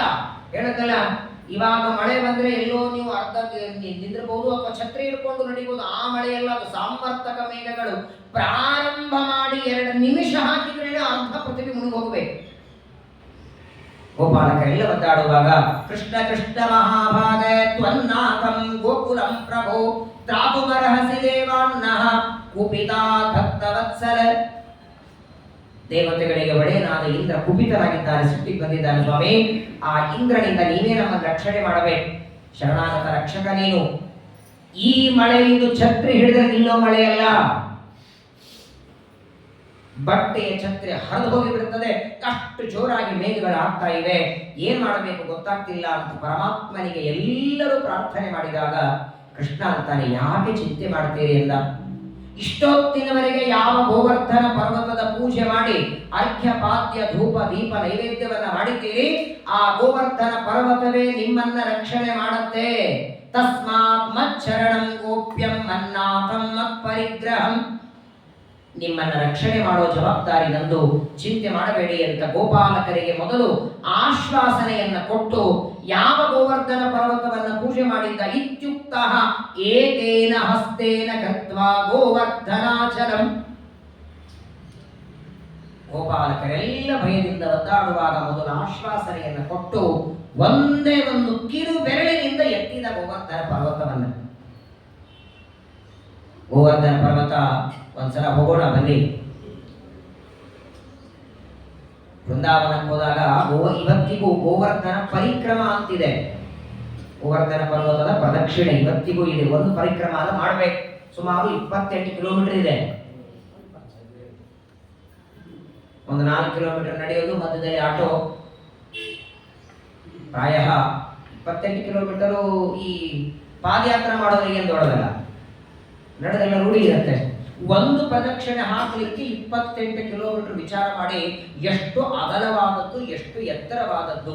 ಅಷ್ಟು ದೊಡ್ಡದಾದ ಕಲ್ಲು ಗುಡ್ಡು ಕೂಡಿದ ನಾನಾ ರೀತಿ ಗಿಡಮರಗಳಿಂದ ಕೂಡಿದ ಪರ್ವತ ಕಿರು ಬೆರಳಿನಲ್ಲಿ ಎತ್ತಿದ್ದಾನೆ. ಆಗ ಕೃಷ್ಣನಿಗೆ 7ನೇ ವರ್ಷ ಪ್ರಾರಂಭ. 7 ವರ್ಷದ ಮಗು ಗೋವರ್ಧನ ಪರ್ವತ ಎತ್ತಿಡಲಿಕ್ಕೆ ಸಾಧ್ಯವ? ಅತ್ಯಂತ ಸಹಜವಾಗಿ ಏಕೇನ ಛತ್ರಾಕಮಿವ ಬಾಲಕಃ. ಪ್ರಾಯ ಒಂದು ಛತ್ರಿ ಹಿಡಿದವನೊಬ್ಬವನು ಅವನ ಪಕ್ಕದಲ್ಲಿ ಈಚೆ ಆಚೆ ನಿಂತ್ಕೋಬಹುದು. ಬಹಳ ಆದ್ರೆ ಒಂದು ಛತ್ರಿಯಲ್ಲಿ 3 ಜನ ರಕ್ಷಣೆ ಆಗುತ್ತೆ. ಯಾರಿಗೊತ್ತು ಆ ಕಡೆಯಿಂದ ಮಳೆ ಬೀಳ್ತದೆ. ಆದರೆ ಪರಮಾತ್ಮ ಹಿಡಿದಂತಹ ಛತ್ರಿಯೊಳಗೆ ಎಲ್ಲ ಗೋಪಾಲಕರು, ಬಾಲಕರು, ಹುಡುಗರು, ವೃದ್ಧರು, ಆಕಳಗಳು, ಇಡೀ ಗೋಕುಲದ ಸಂಪತ್ತೆಲ್ಲ ಆ ಗೋವರ್ಧನ ಪರ್ವತದ ಕೆಳಗೆ ಬಂದು ನಿಂತುಕೊಂಡಿದೆ. ಹಾಕ್ತಿದ್ದಾರೆ ಇಂದ್ರದೇವರು ಮಳೆ. ಏನೋ ಪರ್ವತ ಹಿಡಿದಿದ್ದಾನೆ. ಇವಾಗ ಮಳೆ ಶುರುವಾದ್ರೆ ಏನ್ ಮಾಡ್ತೀರಿ? ಛತ್ರಿ ತಂದಿರಲಿಲ್ಲ ಅಂದ್ರೆ, ಜೋರಾಗಿ ಮಳೆ ಬರ್ತಿದೆ, ಛತ್ರಿ ತಂದಿಲ್ಲ ಅಂದ್ರೆ ಒಂದು ಭರವಸೆ ಇದೆ, ಒಂದು 10 ನಿಮಿಷ ಆದ್ಮೇಲೆ ನಿಲ್ಲತ್ತೆ ಅಲ್ವಾ? ಒಂದು 10 ನಿಮಿಷ ಆದ್ಮೇಲೆ, ಬಹಳ ಅರ್ಧ ಗಂಟೆ ಇದೆ, ಸಂಘದಲ್ಲಿ ಯಾರು ಹೋಗುವಂತ ದಬ್ಬವರಿಲ್ಲ, ಸ್ವಲ್ಪ ಹೊತ್ತು ನಿಂತ ಮೇಲೆ ಹೋಗೋಣ, ನಿಲ್ಲತ್ತೆ ಎಂದು ಭರವಸೆ ಆದ್ರೆ ಈಗ ಅದು ಇಲ್ಲ. ಪ್ರಾರಂಭವಾದಾಗ ಪರಮಾತ್ಮ ಗೋವರ್ಧನ ಗಿರಿಯನ್ನ ಕೈಯಲ್ಲಿ ಎತ್ತಿದ್ದಾರೆ. ಅರ್ಧ ಗಂಟೆಯಲ್ಲ, 1 ಗಂಟೆಯಲ್ಲ, 24 ಗಂಟೆ. ಒಂದು ದಿನ ಅಲ್ಲ, 1 ದಿನ, 2 ದಿನ, 3 ದಿನ, 4 ದಿನ, 5 ದಿನ, 6 ದಿನ ನಿಲ್ಲುತ್ತಾನೆ ಇಲ್ಲ ಮಳೆ. ಏನಾಗಿರ್ಬೇಕು ಪರಿಸ್ಥಿತಿ? 10 kg ಬೇಡ, 5 kg ಗೋಧಿ ಹಿಟ್ಟು ಪಾಕೆಟ್ ಕೊಡ್ತೇನೆ, ಹೀಗೆ ಹಿಡ್ಕೊಂಡಿದ್ರೆ ನಾಳೆ ಸಾಯಂಕಾಲ ನಾನು ಪ್ರವಚನ ಬರೋವರೆ. ಕಿರು ಬೆರಳ ಬೇಡ, 5 ಬೆರಳು ಬೇಡ, 2 ಕೈಯಲ್ಲಿ ಹೀಗೆ ನಿಮ್ಮ ಕೈಯಾಗ ದಾನ ಕೊಟ್ಟರೆ ಅಥವಾ ಎಲ್ಲಿ ಮೊದಲು ಹೇಳ, ಆಮೇಲೆ ಮುಂದಿನ ಮಾತು.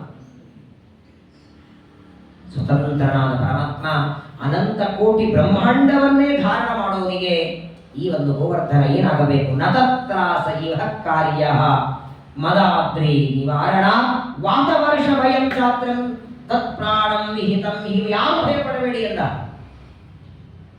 7 ಅಲ್ಲ 70 ಅಲ್ಲ 7 ವರ್ಷ ಇಂದ್ರ ಮಳೆ ಹಾಕಲಿ ನಿಮ್ಮ ರಕ್ಷಣೆ ನಾನು ಮಾಡ್ತೇನೆ.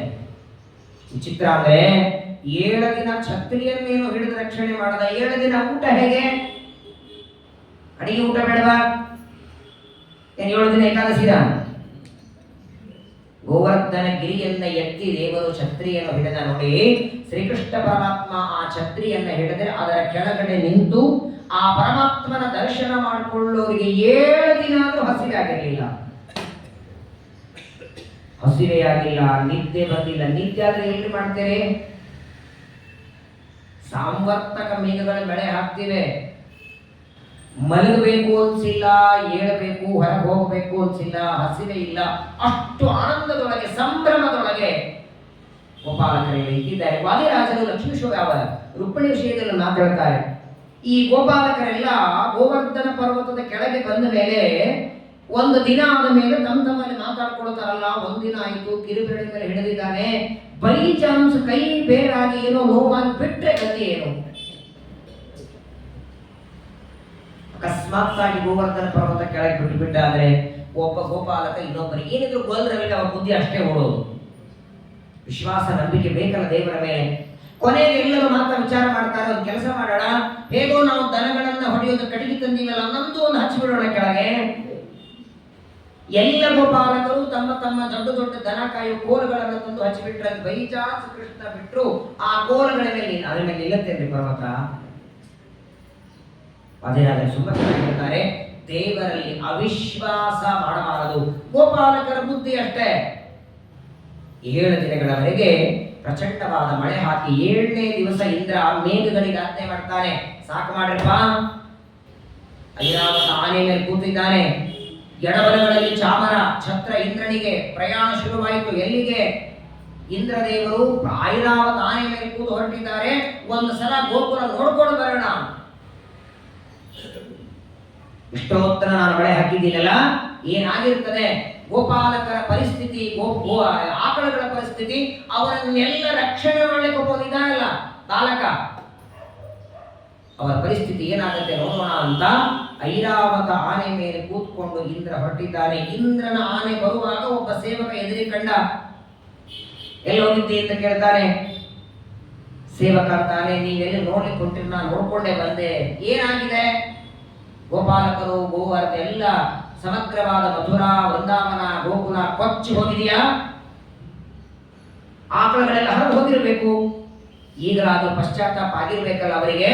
ನನ್ನ ಯಾಗ ಮಾಡದೇ ಇದ್ದದ್ದಕ್ಕೆ ಪಶ್ಚಾತ್ತಾಪ ಬುದ್ಧಿ ಬಂದಿರ್ಬೇಕಲ್ಲ ಅಂತ ಇಂದ್ರ ಅಂದ್ರೆ, ಆ ಇಂದ್ರನ ಸೇವಕ ಹೇಳ್ತಾನೆ, ನೀನೇನ್ ಇಷ್ಟೊತ್ತು ಸಾಮರ್ಥಕ ಮೇಘಗಳಿಗೆ ಆಜ್ಞೆ ಮಾಡಿ ಮಳೆ ಹಾಕಿದೆ, 7 ದಿನಗಳವರೆಗೆ ಧಾರಾಕಾರ ಹಾಕಿದೆಯಲ್ಲ, ನೀನು ಹಾಕಿದ ಮಳೆಯಿಂದ ಗೋಕುಲ ಅಲ್ಲ, ಗೋಪಾಲಕರಲ್ಲ, ಆಕಳಲ್ಲ, ಗೋಪಾಲಕರ ತಲೆ ಮೇಲಿದ್ದ ಕೂದಲು ತೊಯ್ದಿಲ್ಲ ಅಂತಾರೆ. ಭ್ರಮದಲ್ಲಿ ಇದ್ದೀಯಲ್ಲ ಇಂದ್ರನಿಗೆ. ಅದೇನ್ ಸಾಧ್ಯ ಅಂತಾನೆ ಇಂದ್ರ. ಸುಮ್ಮನೆ ಮಳೆ ಬಂದ್ರೆ ಛತ್ರಿಯಿಂದ ಮನೆಗೆ ಹೋದ್ರೆ ತೊಯ್ದೆ ಇರತ್ತ? 3 ದಿನ ಪ್ರವಚನ ಬರಲ್ಲ. ಸಹಜವಾದ ಮಳೆಯಲ್ಲಿ ನೆಂದ್ರೇನೆ ಕಷ್ಟ. ಇಷ್ಟು ಭಯಾನಕವಾದ ಮಳೆ, ಕಲ್ಲು, ದೊಡ್ಡ ದೊಡ್ಡ ಬಂಡೆಗಳ ಹಾಕಿದರೆ ಆ ವ್ಯಕ್ತಿಗಳು ಅಷ್ಟು ಬದುಕಲಿಕ್ಕೆ ಸಾಧ್ಯವಿಲ್ಲ. ಅವ್ರ ತಲೆನೂ ತೊಯ್ದಿಲ್ಲ, ಕೂದಲು ತೊಯ್ದಿಲ್ಲ. ಹೇಗೆ ಹೇಳ್ತಿ ಅಂದ್ರೆ, ಸೇವಕ ಅಂತಾನೆ, ಕ್ಷಮ ಮಾಡಿ, ನೀವೇನು ಮಳೆ ಹಾಕಿದ್ದೀರಲ್ಲ, ಯಾವ ಗೋಪಾಲಕರನ್ನ ಗೋಗಳನ್ನ ಕೊಚ್ಚಿ ಹಾಕಬೇಕು ನೀರಲ್ಲಿ ಅಂತ ಮಳೆ ಹಾಕಿರಿ, ಅವರ ರಕ್ಷಣೆಗೆ ನಿಂತವರು ಯಾರು ಗೊತ್ತಾ? ನೀವು ಯಾರನ್ನ ಮರ್ತ್ಯ ಮರ್ತ್ಯ ಮರ್ತ್ಯ ಅಂತ ಬಾಯಿಯಿಂದ ಅಂತಿದ್ರಿ. 14 ಲೋಕದ ಒಡೆಯ ಸ್ವತಂತ್ರ ದೇವರೇ ರಕ್ಷಣೆ ಮಾಡಬೇಕು ಅಂತ ಕಟಿಬದ್ಧನಾಗಿ ನಿಂತಾಗ ನೀನೆಲ್ಲ ನಿನ್ನಂತ 1000 ಇಂದ್ರ ಬಂದು ಏನು ಮಾಡ್ಲಿಕ್ಕಾಗಲ್ಲ. ಕಟಿಯಲ್ಲಿ ಕರಗಿಟ್ಟನೋ ಪಂಢರಿರಾಯ. ಎಲ್ಲಿವರೆಗೆ ದೇವರು ನಮ್ಮ ರಕ್ಷಣೆಗಿರ್ತಾರೆ ನೋಡಿ, ಇಡೀ ಜಗತ್ತು ನಮಗೆ ಎದುರಾದರೂ ಭಯ ಇಲ್ಲ ಅಂತೆ. ಅವನೊಬ್ಬ ಕೈ ಬಿಟ್ಟಾಗ ಭಯ ಪಡಲು ಶುರು ಮಾಡಬೇಕು. ಇಂದ್ರದೇವರಿಗೆ ತಾತ್ಕಾಲಿಕವಾಗಿ ಅಹಂಕಾರ ಬಂದಿತ್ತು. ಪರಮಾತ್ಮನ ಮಹಿಮೆ ನೋಡಿ ಹಾಗಿರತ್ತೆ. ದೇವತೆಗಳಿಗೆ ಹೋಗಿ ಬಿಡುತ್ತದೆ, ಬಹಳತ್ತಿರಲ್ಲ. ಅಸುರಾವೇಶ ಅಜ್ಞಾನ ತಾತ್ಕಾಲಿಕವಾಗಿ ಬಂದಿತ್ತು. ಮಳೆ ಹಾಕಿದ, ತಾನು ಹಾಕಿದ ಮಳೆಯಿಂದ ಯಾವ ವಿಕಾರ ಆಗಿಲ್ಲ. 7 ದಿನ ಆಯಿತು, ಮೇಘಗಳೆಲ್ಲ ಹೋಗಿವೆ, ಆಕಾಶ ಸ್ವಚ್ಛ ಆಯಿತು. ಕೃಷ್ಣ ಅಂತಾನೆ, ಬರ್ರಿ ಆಚೆ ಹೊರಗೆ ಬರ್ರಿ ಎಂದ. ಎಲ್ಲ ಗೋಪಾಲಕರನ್ನ ಹೊರಗೆ ತೆಗೆದ. ಮತ್ತೆ ಕಿರುಬೆರಳಿನಿಂದ ಗೋವರ್ಧನ ಗಿರಿಯನ್ನ ಯಾವ ಜಾಗದಿಂದ ಎತ್ತಿದ್ದ ಅಲ್ಲೇ ಇಟ್ಟ. ಮತ್ತೆ ಒಂದು ಕಲ್ಲು ಕಿತ್ತಿ ಅದನ್ನ ಮತ್ತೆ ಅದೇ ಜಾಗದಲ್ಲಿ ಒಯ್ಯಿಡಿ ಬರತ್ತಾ? ನೀವು ಎಲ್ಲಿಂದ ಕಿತ್ತಿದ್ದೀರಿ, ಕಿತ್ತಿದ ಮೇಲೆ ಆಚೆ ಈಚೆ ಮಣ್ಣು ಬಿದ್ದಿರ್ತದ ಒಳಗೆ, ನೀವು ಅಲ್ಲಿ ಇಡ್ಲಿಕ್ಕೆ ಹೋದ್ರೆ ಕೂಡೋದೇ ಇಲ್ಲ ಅದು. ಒಂದು ಕಲ್ಲು ಕಿತ್ತಿದ್ರೆ ಅಲ್ಲೇ ಹೋಗಿ ಇಡಬೇಕು. ಇಲ್ಲಿಂದ ಎಸದ್ರೆ ಹೋಗಿ ಬಿಡತ್ತಾ? ಅಲ್ಲಿ ಒಂದು ತೆಗೆದಿರಿ, ಅಲ್ಲಿಂದ ಕಲ್ಲು ಇಲ್ಲಿ ತಗೊಂಡ್ಬಂದು ಎಸದ್ ನೋಡಿ. ವಾಯುಸ್ತುತಿಯಲ್ಲಿ ವರ್ಣನ ಮಾಡ್ತಾರೆ, ಮುಖ್ಯ ಪ್ರಾಣದೇವರು ಸಂಜೀವನ ಪರ್ವತ ತರಬೇಕಾದಾಗ ಅಲ್ಲಿ ಹೋಗಿ ತಂದ್ರ. ಆದ್ರೆ ಒಯ್ದಿಡಬೇಕಾದ್ರೆ ಕೆಲಸ ಆದ ಮೇಲೆ ಒಯ್ದಿಡಬೇಕಲ್ಲ, ಅಲ್ಲಿ ಹೋಗಲಿಲ್ಲ, ಇಲ್ಲಿಂದ ಎಸದರಂತೆ. ಕ್ಷಿಪ್ತ ಪಶ್ಚಾತ್ ಸಲೀಲಂ ಶತಮ ತುಲಮತೆ ಯೋಜನಾನಾಂ ಸವುಚ್ಯಸ್ತಾವತ್ ವಿಸ್ತಾರ ವಂಶ ಪ್ರಪುಲನವೈವ ವ್ಯಗ್ರ ಬುದ್ಧ್ಯಾತ್ಮಯಾದಃ. 100 ಯೋಜನ ದೂರದಲ್ಲಿ ಇಲ್ಲಿಂದ ಹನುಮಂತ ಎಸದರೆ ಯಾವ ಜಾಗದಿಂದ ಪರ್ವತ ಕಿತ್ತಿ ತಂದಿದ್ದು ಅದೇ ಜಾಗದಲ್ಲಿ ಹೋಗಿ ಕೂತ್ಕೊಂಡಿದೆ. ಹನುಮಂತನ ಪರಾಕ್ರಮನೆ ಇಷ್ಟಿರುವಾಗ ಹನುಮಂತನಿಗೂ ಒಡೆಯ ಜಗದೊಡೆಯನಾದ ಕೃಷ್ಣ ಪರಮಾತ್ಮ ಗೋವರ್ಧನ ಗಿರಿಯನ್ನ ಅನಾಯಾಸವಾಗಿ ಮತ್ತೆ ಕೆಳಗಿಳಿಸಿದ. ಆಕಾಶದಲ್ಲಿ ದೇವತೆಗಳೆಲ್ಲ ಪುಷ್ಪವೃಷ್ಟಿ ಮಾಡ್ತಾರೆ, ವಾದ್ಯಗಳೆಲ್ಲ ಬಾರಿಸ್ತಾರೆ. 7 ದಿನಗಳವರೆಗೆ ಗೋವರ್ಧನ ಗಿರಿಯನ್ನ ಎತ್ತಿ ಗೋಪಾಲಕರ ರಕ್ಷಣೆಯನ್ನ ಪರಮಾತ್ಮ ಮಾಡಿದ. ಈ ಕಥೆಯನ್ನ ಈ ಸಂದರ್ಭದಲ್ಲಿ ನಾವೆಲ್ಲರೂ ಸ್ಮರಣೆ ಮಾಡಬೇಕಾಗಿದೆ. ಈಗ ಸದ್ಯದಲ್ಲಿ ಬಹಳ ಅವಶ್ಯಕತೆ ಇದೆ. ಪ್ರಾಯ ಬೆಂಗಳೂರಲ್ಲಿ ನಾವಿದ್ದವರು ದೇವರ ಅನುಗ್ರಹದಿಂದ ಮಳೆ ಬರುತ್ತೆ. ಬೆಂಗಳೂರು ಒಂದು ದೊಡ್ಡ ಗುಣ ಅಂದ್ರೆ ಎಷ್ಟೇ ಮಳೆ ಬಂದರೂ ಒಂದು ಅರ್ಧ ಗಂಟೆಯಲ್ಲಿ ರೋಡ್ ಎಲ್ಲ ಮತ್ತೆ ಖಾಲಿಯಾಗಿ ನೀರು ಸ್ವಚ್ಛ ಆಗಲ್ಲ. ನೋಡಿರಲ್ಲ, 3 ತಿಂಗಳ ಹಿಂದೆ ಮುಂಬೈಯಲ್ಲಿ ಎಷ್ಟು ಜೋರು ಮಳೆಯಾಗಿ ಮನೆಗಳು ಕೊಚ್ಕೊಂಡು ಹೋಗಿವೆ. ಬಿಹಾರದಲ್ಲಿ ನೋಡಿ ಎಷ್ಟು ಜನ ಮನೆ ಕಳ್ಕೊಂಡಿದ್ದಾರೆ, ಎಷ್ಟೋ ಜನರ ಸಂಪೂರ್ಣ ಆಸ್ತಿ ಪಾಸ್ತಿಗಳೆಲ್ಲ ಕಿತ್ಕೊಂಡು ಹೋಗಿವೆ. ಈಗ ಮತ್ತೆ ನಾವು ದೇವರಿಗೆ ಪ್ರಾರ್ಥನೆ ಮಾಡಬೇಕಾಗಿದೆ. ಈಗ ಮತ್ತೊಮ್ಮೆ ಗೋವರ್ಧನ ಹಿಡಿಲಿಕ್ಕೆ ಬಾರಬೇಕೀಗ. ಅವತ್ತು ದ್ವಾಪರ ಯುಗದಲ್ಲಿ ಗೋವರ್ಧನ ಗಿರಿಯನ್ನು ಎತ್ತಿ ಅವತ್ತು ಗೋಪಾಲಕ ರಕ್ಷಣೆ ಮಾಡಿದಿ. ಈಗ ಕಲಿಯುಗದಲ್ಲಿಯೂ ನೀವು ಬರಬೇಕು ಸ್ವಾಮಿ. ಒಂದ ಗೋವರ್ಧನ ಗಿರಿ ಆದ್ರೆ ಎತ್ತಲಿಕ್ಕೆ ಬಾ, ಇಲ್ಲ ಅಂದ್ರೆ ಮೇಘಗಳಿಗೆ ಆಜ್ಞೆ ಮಾಡಿ ಸಾಕು ಅಂತ ಹೇಳು. ಏನೋ ಗಣೇಶ ಚೌತಿ ಮುಗಿಸ್ಕೊಂಡು ಮೇಘಗಳು ಹೋಗ್ತವೆ ಅಂದ್ರೆ ಗಣೇಶ ಚೌತಿ ಆಯ್ತು, ಋಷಿಪಂಚಮಿ ಆಯ್ತು, ದಸರಿ ಆಯ್ತು, ದೀಪಾವಳಿನೂ ಆಯ್ತು. ಇನ್ನು ಬಹುತೇಕ ಜನವರಿ 1 ನೋಡ್ಕೊಂಡು ಹೋಗೋದು ಕಾಣಿಸ್ತವೆ. ಈ ವರ್ಷ ಬಹುತೇಕ ಚಳಿಗಾಲ ಇಲ್ಲೇ ಇಲ್ಲ. ಕಾರ್ತಿಕ ಮಾಸ ಶುರುವಾದರೂ ಇನ್ನೂ ಮಳೆ ಬರ್ತಿದೆ. ಹಾಗಾಗಿ ಮಳೆಯಿಂದ ಎಷ್ಟು ಜನ ಇವತ್ತು ತೊಂದರೆಯಲ್ಲಿದ್ದಾರೆ. 100,000 ಕುಟುಂಬಗಳೆಲ್ಲ ಬೀದಿಗೆ ಬಂದಿವೆ.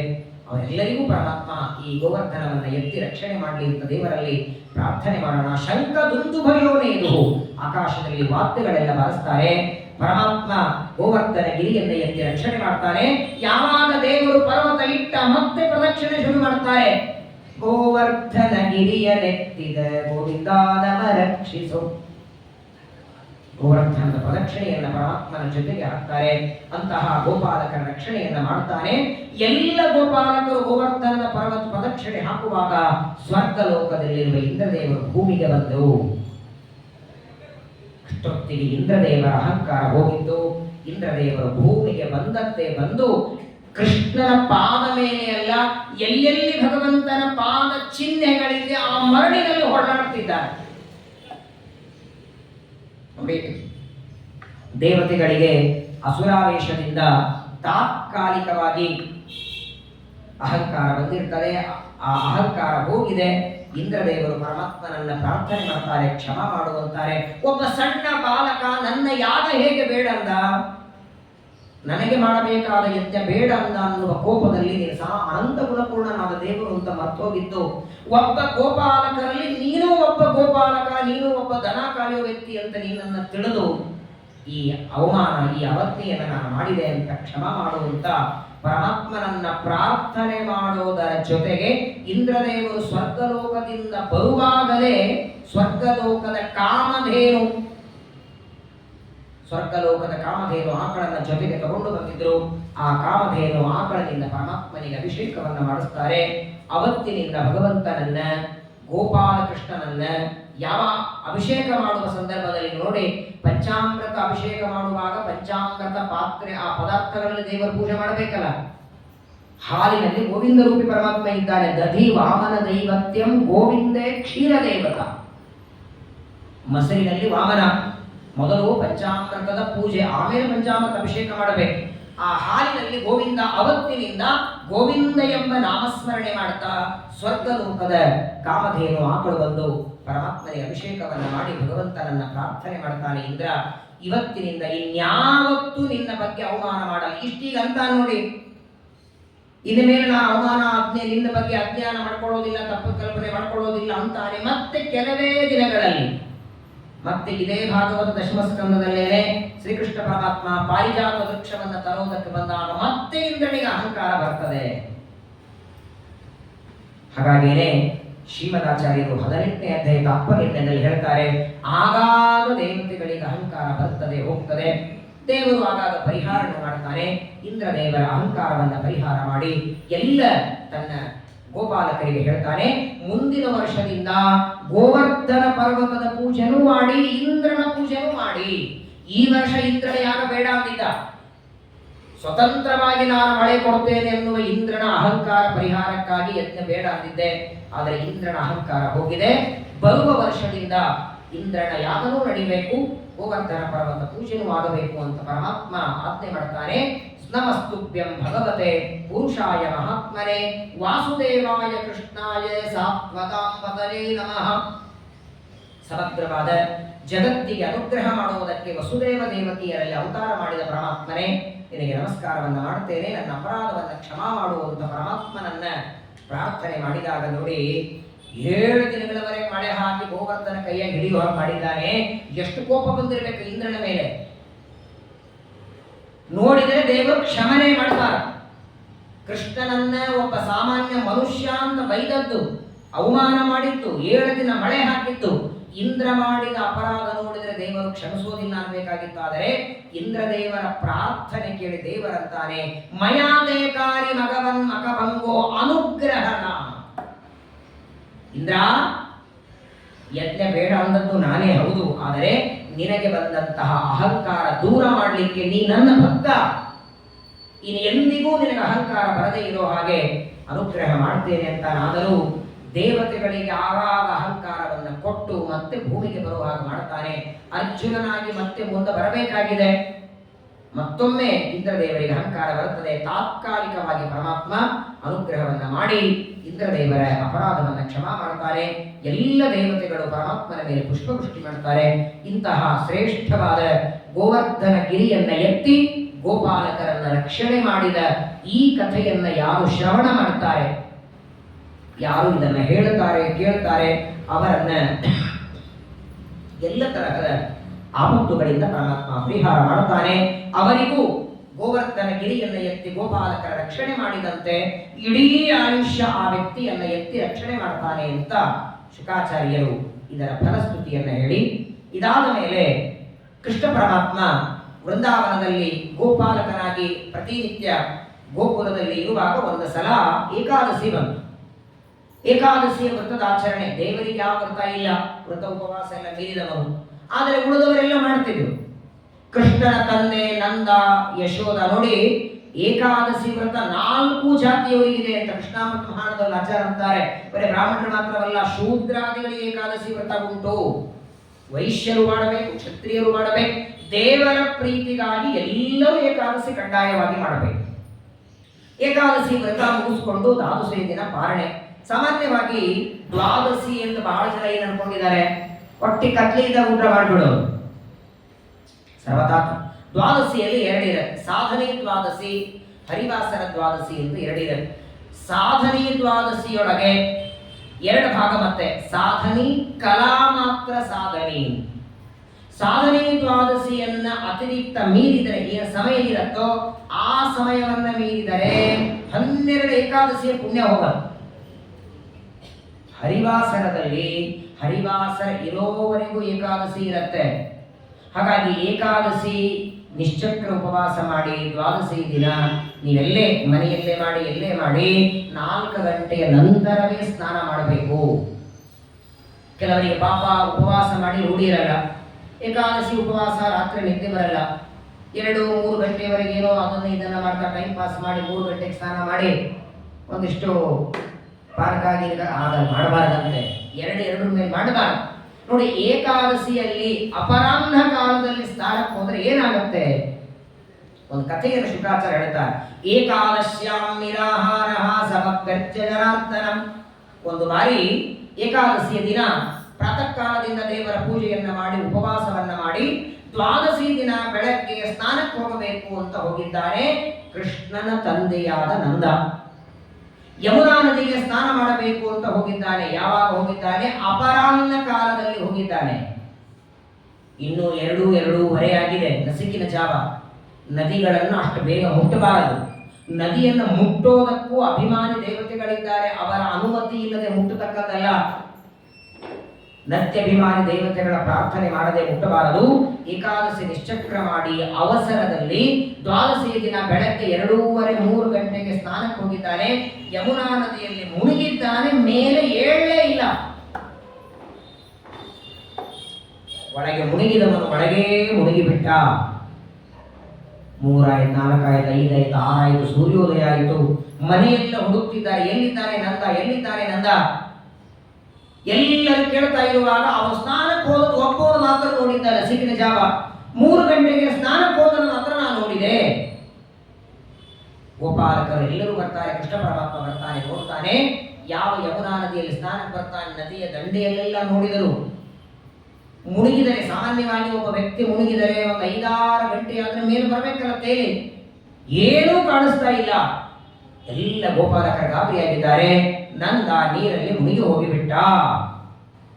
ಕೃಷ್ಣ ಅಂತಾನೆ, ಗಾಬರಿ ಆಗಬೇಡಿ, ನಾನು ಕರ್ಕೊಂಡು ಬರ್ತೇನೆ ನಮ್ಮ ತಂದೆಯನ್ನ ಅಂತ ಹೇಳಿ ಆಗಿಂದಾಗ ಸೊಂಟಕ್ಕೆ ಬಟ್ಟೆಯನ್ನ ಕಟ್ಟಿ ಜಿಗದ ಯಮುನೆಯಲ್ಲಿ ನೇರವಾಗಿ ವರುಣ ಲೋಕಕ್ಕೆ ಬಂದ. ಯಮುನಾ ನದಿಯಲ್ಲಿ ಧುಮುಕಿದವರು ವರುಣ ಲೋಕಕ್ಕೆ ಬರ್ತಾರೆ. ವರುಣ ಲೋಕದಲ್ಲಿ ಬಂದ್ರೆ ನೋಡ್ತಾನೆ, ದೊಡ್ಡದಾದ ಒಂದು ಕಂಬಕ್ಕೆ ಕಟ್ಟಿ ಹಾಕಿದ್ದಾರೆ ನಂದನನ್ನ. ವರುಣ ಲೋಕದಲ್ಲಿ ಚೆನ್ನಾಗಿ ಹಗ್ಗದಿಂದ ಕಟ್ಟಿದ್ದಾರೆ. ಕೃಷ್ಣ ಪರಮಾತ್ಮ ಬಂದಾಕ್ಷಣ ವರುಣ ದೇವರು ಬರ್ತಾರೆ, ಪ್ರಾರ್ಥನೆ ಮಾಡ್ತಾರೆ, ಸ್ವಾಮಿ ನೀನೇನು ಇಲ್ಲಿ ಎಂದರು. ನೀನೇನು ಕಟ್ಕೊಂಡ್ ಬಂದಿದ್ಯಲ್ಲ, ಅವನು ನನ್ನ ತಂದೆ. ವರುಣ ದೇವರಂತಾರೆ, ಕ್ಷಮಾ ಮಾಡು, ಮೊದಲನೇದು ಕಟ್ಕೊಂಡು ಬಂದದ್ದು ನಾನಲ್ಲ, ನನ್ನ ಸೇವಕರು ಅನುಚರರು. ನಸುಕಿನ ಜಾವ ಯಾರೇ ಸ್ನಾನಕ್ಕೆ ಬಂದಾಗ ಅವರನ್ನ ಎಳ್ಕೊಂಡು ಬರ್ತಾರೆ. ಮೊದಲನೇದ್ದು ನಿನ್ನ ಕೃಷ್ಣ ನಿನ್ನ ತಂದೆ ಅಂತ ಗೊತ್ತಿಲ್ಲ. ಎರಡನೇದ್ದು ಇವರು ಕಟ್ಕೊಂಡು ಬಂದ ಮೇಲೆ ನಾನೇ ಇವರನ್ನ ಮನೆಗೆ ಕಳಿಸ್ತಿದ್ದೆ. ನಿಮ್ಮ ತಂದೆ ಅಂತ ಗೊತ್ತಾದ ಮೇಲೆ ನಾನೇ ಇವರನ್ನ ನಿಮ್ಮ ಮನೆಗೆ ಕಳಿಸ್ತಿದ್ದೆ. ನಾನೇ ಕಳಿಸಿದ್ರೆ ನೀನು ಇಲ್ಲಿವರೆಗೆ ಬರಲ್ಲ ಅಂತ ಗೊತ್ತು, ನೀನು ಬರಲಿ ಅಂತ ಇಟ್ಕೊಂಡಿನಿ ಅಂದ್ರು ವರುಣದೇವರು. ಯಾಕಂದ್ರೆ ಈ ನಿಮಿತ್ತದಿಂದ ನಿನ್ನ ದರ್ಶನ ಆಗತ್ತಲ್ಲ. ಬಾ ಅಂದ್ರೆ ಬರ್ತೀಯ ನಮ್ಮ ಲೋಕಕ್ಕೆ, ನೀನು ಮೇಲಿಂದ ಮೇಲೆ ನಿನ್ನ ದರ್ಶನ ಆಗಬೇಕು. ನೀನು ವರುಣ ಲೋಕದಲ್ಲಿ ನಿನ್ನ ಪಾದ ಹೆಜ್ಜೆಯನ್ನು ಹಾಕಬೇಕು ಅನ್ನೋದಕ್ಕಾಗೇನೆ ನಿಮ್ಮ ತಂದೆಯನ್ನು ಎಳ್ಕೊಂಡು ಬಂದದ್ದು. ಎರಡನೇ ಕಾರಣ, ಅಪರಾಹ್ನ ಕಾಲದಲ್ಲಿ ಯಾರೂ ಕೂಡ ನದಿ ಸ್ನಾನ ಮಾಡಬಾರದು. ಆ ನಿಯಮವನ್ನು ಜಗತ್ತಿಗೆ ತೋರಿಸಬೇಕನ್ನೋದಕ್ಕಾಗಿ ವರುಣದೇವರು ಪ್ರಾರ್ಥನೆ ಮಾಡಿಕೊಂಡಾಗ ಪರಮಾತ್ಮ ಮತ್ತೆ ಏವಂ ಪ್ರಸಾದಿತ ಕೃಷ್ಣ ಭಗವಾನ್ ಅಖಿಲೇಶ್ವರ ತಂದೆಯನ್ನ ಕರ್ಕೊಂಡು ಮತ್ತೆ ಮೇಲೆ ಬರ್ತಾರೆ. ಬಂದು ಎಲ್ಲರಿಗೂ ಹೇಳ್ತಾರೆ, ಎಂದಿಗೂ ಕೂಡ ನದಿ ಸರೋವರ 2 ಕಾರಣ ಇದೆ. ನದಿಗಳಲ್ಲಿ ಸ್ನಾನಕ್ಕೆ ಹೋಗುವಾಗ ಒಂದು ಅಪರಾಹ್ನದಲ್ಲಿ ಮತ್ತೆ ಹೋಗಬಾರದು. ಎರಡನೇದು ನಸುಕಿನ ಜಾವ 3-4 ಗಂಟೆಗೆ ಈ ದೊಡ್ಡ ದೊಡ್ಡ ಮೊಸಳೆ ಮೀನುಗಳೆಲ್ಲ ದಂಡೆಗೆ ಬಂದ್ಬಿಟ್ಟಿರ್ತವೆ. ಅದು ಒಂದು ರೀತಿ ಭಯ. ನಾಳೆ ಯಾತ್ರೆಗೆಲ್ಲ ಬರ್ತಿದ್ದೀರಿ, ಕಾಶಿಗೆ ಅಲ್ಲಿ ಇಲ್ಲಿ ಹೋಗ್ತಿರುವಾಗ ಒಬ್ಬರೇ ಸ್ನಾನಕ್ಕೆಲ್ಲ ಹೋಗೋದು ಮಾಡಬೇಡಿ. ಒಬ್ಬರೇ ಹೋಗೋದು ಬೇಡ ಅಲ್ಲ, ನೀವೇ ನಸಿಕ್ರೆ ಹೋಗೋದಲ್ಲ. ಬೆಳಗಿನ ಹೊತ್ತು ಹೋದ್ರು ಕೂಡ ಎಲ್ಲಿ ನದಿಯಲ್ಲಿ ತೆಗ್ಗಿರತ್ತೆ ಗೊತ್ತಿರಲ್ಲ. ಏನೋ ಒಬ್ಬರೇ ಪಂಚ ಇಟ್ಕೊಂಡು ನಿಮ್ಮ ಮಟ್ಟಕ್ಕೆ ಹೋದ್ರೆ ಕೊನೆ ಎತ್ತವರಾದರೂ ಬರಬೇಕಲ್ಲ. ಹಾಗಾಗಿ ಎಲ್ಲಿಯೂ ಯಾವುದೇ ದೇವಸ್ಥಾನಕ್ಕೆ ಹೋಗಲಿ, ಯಾವುದೇ ನದಿ ಸ್ಥಾನಕ್ಕೆ ಹೋಗಲಿ, ನಮ್ದು ಅಂತೀರ ಗುಂಪಿದೆ, ಅದನ್ನು ಬಿಟ್ಟು ಮಾತ್ರ ಹೋಗಬೇಡಿ. ಕೆಲವರಿಗೆ ಗೊತ್ತೇ, ಅಯ್ಯೋ ನಮಗೆಲ್ಲ ದಾರಿ ಗೊತ್ತು, ಹಿಂಗೆ ಹೋದ್ರೆ ದೇವ್ರು ನಿಮಗೆಲ್ಲ ಗೊತ್ತಿರತ್ತೆ, 3-4 ಸಲ ಕಾಶಿಗೆ ಹೋಗಿರ್ತೀರಿ. ಆದರೂ ಕೂಡ ನಮ್ಮ ಜೊತೆಗೆ ಬಂದವರು ಬಂದಾರೋ ಇಲ್ಲೋ, ಒಂದು ಗುಂಪಲ್ಲಿ 50 ಜನ ಹೋಗಿವಂದ್ರೆ 50 ಜನ ಜೊತೆಗಿರಬೇಕು. ಯಾಕಂದ್ರೆ ಅದರಲ್ಲಿ ಯಾರೋ ಒಬ್ಬರು ಮಿಸ್ ಆದರೂ ಎಲ್ಲರಿಗೂ ತೊಂದರೆ ಆಗುತ್ತೆ. ಇದನ್ನ ಆಜ್ಞೆ ಅನ್ಕೋಬೇಡಿ, ಇದನ್ನ ಒಂದು ಪ್ರಾರ್ಥನೆ ಅನ್ಕೊಳ್ಳಿ. ಯಾಕಂದ್ರೆ ನಾಳೆ ಯಾತ್ರೆ ಒಳಗೆ ಇದು ಆಗೋ ಸಂಭವ ಇರ್ತದೆ. ಅಯೋಧ್ಯೆಗೆ ಹೋದಾಗ ಭಯಂಕರ ಜನ ಇರ್ತದೆ, ಕಾಶಿಯೊಳಗೆ ಜನ ಇರ್ತದೆ. ಎಲ್ಲೋ ಒಂದು ಕಡೆಗೆ ಹೋದ್ರೆ ಇನ್ನೊಂದು ಕಡೆ ಇವ್ರು ಹೋದ್ರೆ ಅವ್ರು ಕಾಣಿಸ್ತಿಲ್ಲ ಇವ್ರು ಕಾಣಿಸ್ತಿಲ್ಲ, ಅಲ್ಲಿ ಒಳಗೆ ಸೆಲ್ ಫೋನ್ ಬೇರೆ ಬಿಡಲ್ಲ, ಹುಡುಕಿ ತ್ರಾಸಾಗೋದು ಬೇಡ, ಎಲ್ಲರೂ ಆದಷ್ಟು ಒಂದೇ ಕಡೆಗೆ ಇರೋಣ. ಇದನ್ನ ಪರಮಾತ್ಮ ಒಂದು ನಿಯಮವನ್ನ ಮಾಡಿ ಯಾವಾಗಲೂ ಅಪರಾಹ್ನ ಕಾಲದಲ್ಲಿ ಸ್ನಾನ ಮಾಡಬಾರದು ಅಂತ ಪರಮಾತ್ಮ ತೋರಿಸ್ತಾರೆ. ಮತ್ತೆ ದ್ವಾದಶಿ ಆಚರಣೆಯನ್ನು ಮಾಡ್ತಾರೆ. ಹೀಗೆ ಲೋಕದ ಜನರಿಗೆ ಒಂದು ಆಧ್ಯಾತ್ಮಿಕ ಜ್ಞಾನನೂ ಕೊಡ್ತಿದ್ದ, ಜೊತೆಗೆ ಗೋಪಾಲಕರಿಗೆ ಬಂದ ಆಪತ್ತನ್ನು ಪರಮಾತ್ಮ ಪರಿಹಾರ ಮಾಡ್ತಿದ್ದ. ಗೋವರ್ಧನ ಗಿರಿಯನ್ನ ಎತ್ತಿ ಗೋಪಾಲಕರ ರಕ್ಷಣೆಯನ್ನ ಮಾಡಿದ ಪರಮಾತ್ಮ ನಮ್ಮನ್ನು ಈ ಸಂಸಾರ ಸಾಗರದಿಂದ ಉದ್ಧಾರ ಮಾಡಿ ರಕ್ಷಣೆಯನ್ನ ಮಾಡಲಿ ಅಂತ ಕೃಷ್ಣ ಪರಮಾತ್ಮನಲ್ಲಿ ಪ್ರಾರ್ಥನೆಯನ್ನ ಮಾಡ್ತಾ, ನಾಳೆ ದಿನ ಪರಮಾತ್ಮ ಮಾಡಿದಂತಹ ವೇಣುಗಾನ, ಭಾಗವತದಲ್ಲಿ ಬರುವ ವೇಣುಗೀತ, ಗೋಪಿಕಾ ಸ್ತ್ರೀಯರೆಲ್ಲ ಆ ಪರಮಾತ್ಮನ ವೇಣುಗೀತೆಯನ್ನ ಕೇಳಿ ಎಷ್ಟು ತಲ್ಲೀನರಾಗಿ ಮುಗ್ಧರಾಗಿ ಹೋಗ್ತಾರೆ.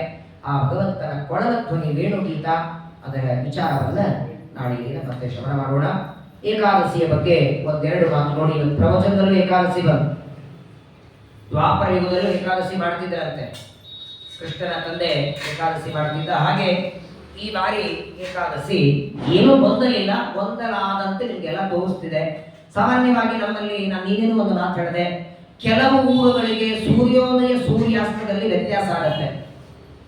ಯಾವ ಊರುಗಳಲ್ಲಿ ವ್ಯತ್ಯಾಸ ಆಗುತ್ತೋ ಅಲ್ಲೆಲ್ಲ ಕಡೆಗೆ ಏಕಾದಶಿಯ ಬಗ್ಗೆ ಸ್ವಲ್ಪ ಗೊಂದಲ ಆಗಿದೆ.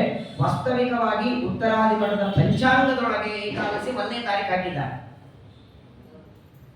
ನವೆಂಬರ್ 1ನೇ ತಾರೀಕು ಹಾಕಿದ್ದಾರೆ. ಆದರೆ ವಾಸ್ತವಿಕ ಏಕಾದಶಿ ಇರೋದು 2ನೇ ತಾರೀಕು. 1ನೇ ತಾರೀಕು ದಶಮಿ ಆಚರಣೆ. ಕೆಲವು ಊರುಗಳಿಗೆ ಮಾತ್ರ ಏಕಾದಶಿ 1ನೇ ತಾರೀಕು. ಆ ಊರುಗಳು ಯಾವುದು ಅಂತ ಅದರಲ್ಲಿ ಕೊಟ್ಟಿದ್ದಾರೆ. ಬೆಂಗಳೂರಿಲ್ಲ ಇಷ್ಟು ಸತ್ಯ, ನಮಗೆ ಬೇಕಾದದ್ದೇನು, ನಾವೆಲ್ಲಿದ್ದೀವಿ ಅಲ್ಲಿ ಏಕಾದಶಿ ಯಾವಾಗ ಅಂತ. ಹಾಗಾಗಿ ಬೆಂಗಳೂರಿಗೆ 1ನೇ ತಾರೀಕು ದಶಮಿ, 2ನೇ ತಾರೀಕು ಏಕಾದಶಿ, 3ನೇ ತಾರೀಕು ದ್ವಾದಶಿ ಪಾರಣೆ. ಇದು ವ್ಯಾಸರಾಜ ಮಠಕ್ಕೂ ರಾಘವೇಂದ್ರ ಸ್ವಾಮಿಗಳ ಮಠಕ್ಕೂ ಉತ್ತರಾದಿ ಮಠ 3 ಮಠಗಳಿಗೂ ವ್ಯತ್ಯಾಸ ಇಲ್ಲ. ವ್ಯಾಸರಾಜರ ಮಠದ ಪಂಚಾಂಗದಲ್ಲಿಯೂ ಅಲ್ಲಿ ಮೇಲ್ಗಡೆ ಹಾಕಿದ್ದಾರೆ 1ನೇ ತಾರೀಕು ಅಂತ, ಕೆಳಗಡೆ ಅವರು ಹಾಕಿದ್ದಾರೆ. ಕೆಲವು ಆಗತ್ತೆ ಪಂಚಾಂಗಗಳಲ್ಲಿ ಮಿಸ್ಟೇಕ್ ಆಗುತ್ತೆ, ಆಮೇಲೆ ಮಠದಿಂದ ಅಧಿಕೃತವಾಗಿ ಒಂದು ಲೆಟರ್ ಬರ್ತದೆ, ಆ ಪರಿಶೀಲನೆ ಮಾಡಿ ಕಳಿಸ್ಕೊಟ್ಟಿದ್ದಾರೆ. ಹಾಗಾಗಿ ಉಪವಾಸ 2ನೇ ತಾರೀಕು, 1ನೇ ತಾರೀಕು ದಶಮಿ, 2ನೇ ತಾರೀಕು ಉಪವಾಸ, 3ನೇ ತಾರೀಕು ಪರಮಾತ್ಮನ ವಿಶೇಷವಾದ ದೇವರು ಏಳುವಂತಹ ದಿನ. ಆಷಾಢದಲ್ಲಿ ಮಲಗಿದ ಪರಮಾತ್ಮ ಉತ್ಥಾನ ದ್ವಾದಶಿ ಹೇಳ್ತಾರೆ. ತುಳಸಿಯನ್ನು ಕೊಟ್ಟು ವಿವಾಹ ಮಾಡ್ತೇವೆ ದಾಮೋದರನಿಗೆ. ಅಂತಹ ಏಕಾದಶಿ ವ್ರತದ ಆಚರಣೆಯನ್ನ ನಾವು ನೀವು ಮಾಡಿ ಪರಮಾತ್ಮನ ಅನುಗ್ರಹವನ್ನು ಪಡೆಯೋಣ. ಶ್ರೀಕೃಷ್ಣ ಆಯುಷ್ಯವರ್ಧನಂ ನಕ್ಷತ್ರಾಧರತೆ ಪಾಪಂ ಯೋಗಾಗ್ರೋಣ ನಿವಾರಣಂ ಕರ್ಣಾಂಕಾರಿ ಸಿದ್ಧಿ ಸ್ಯಾತ್ ಪಂಚಾಂಗ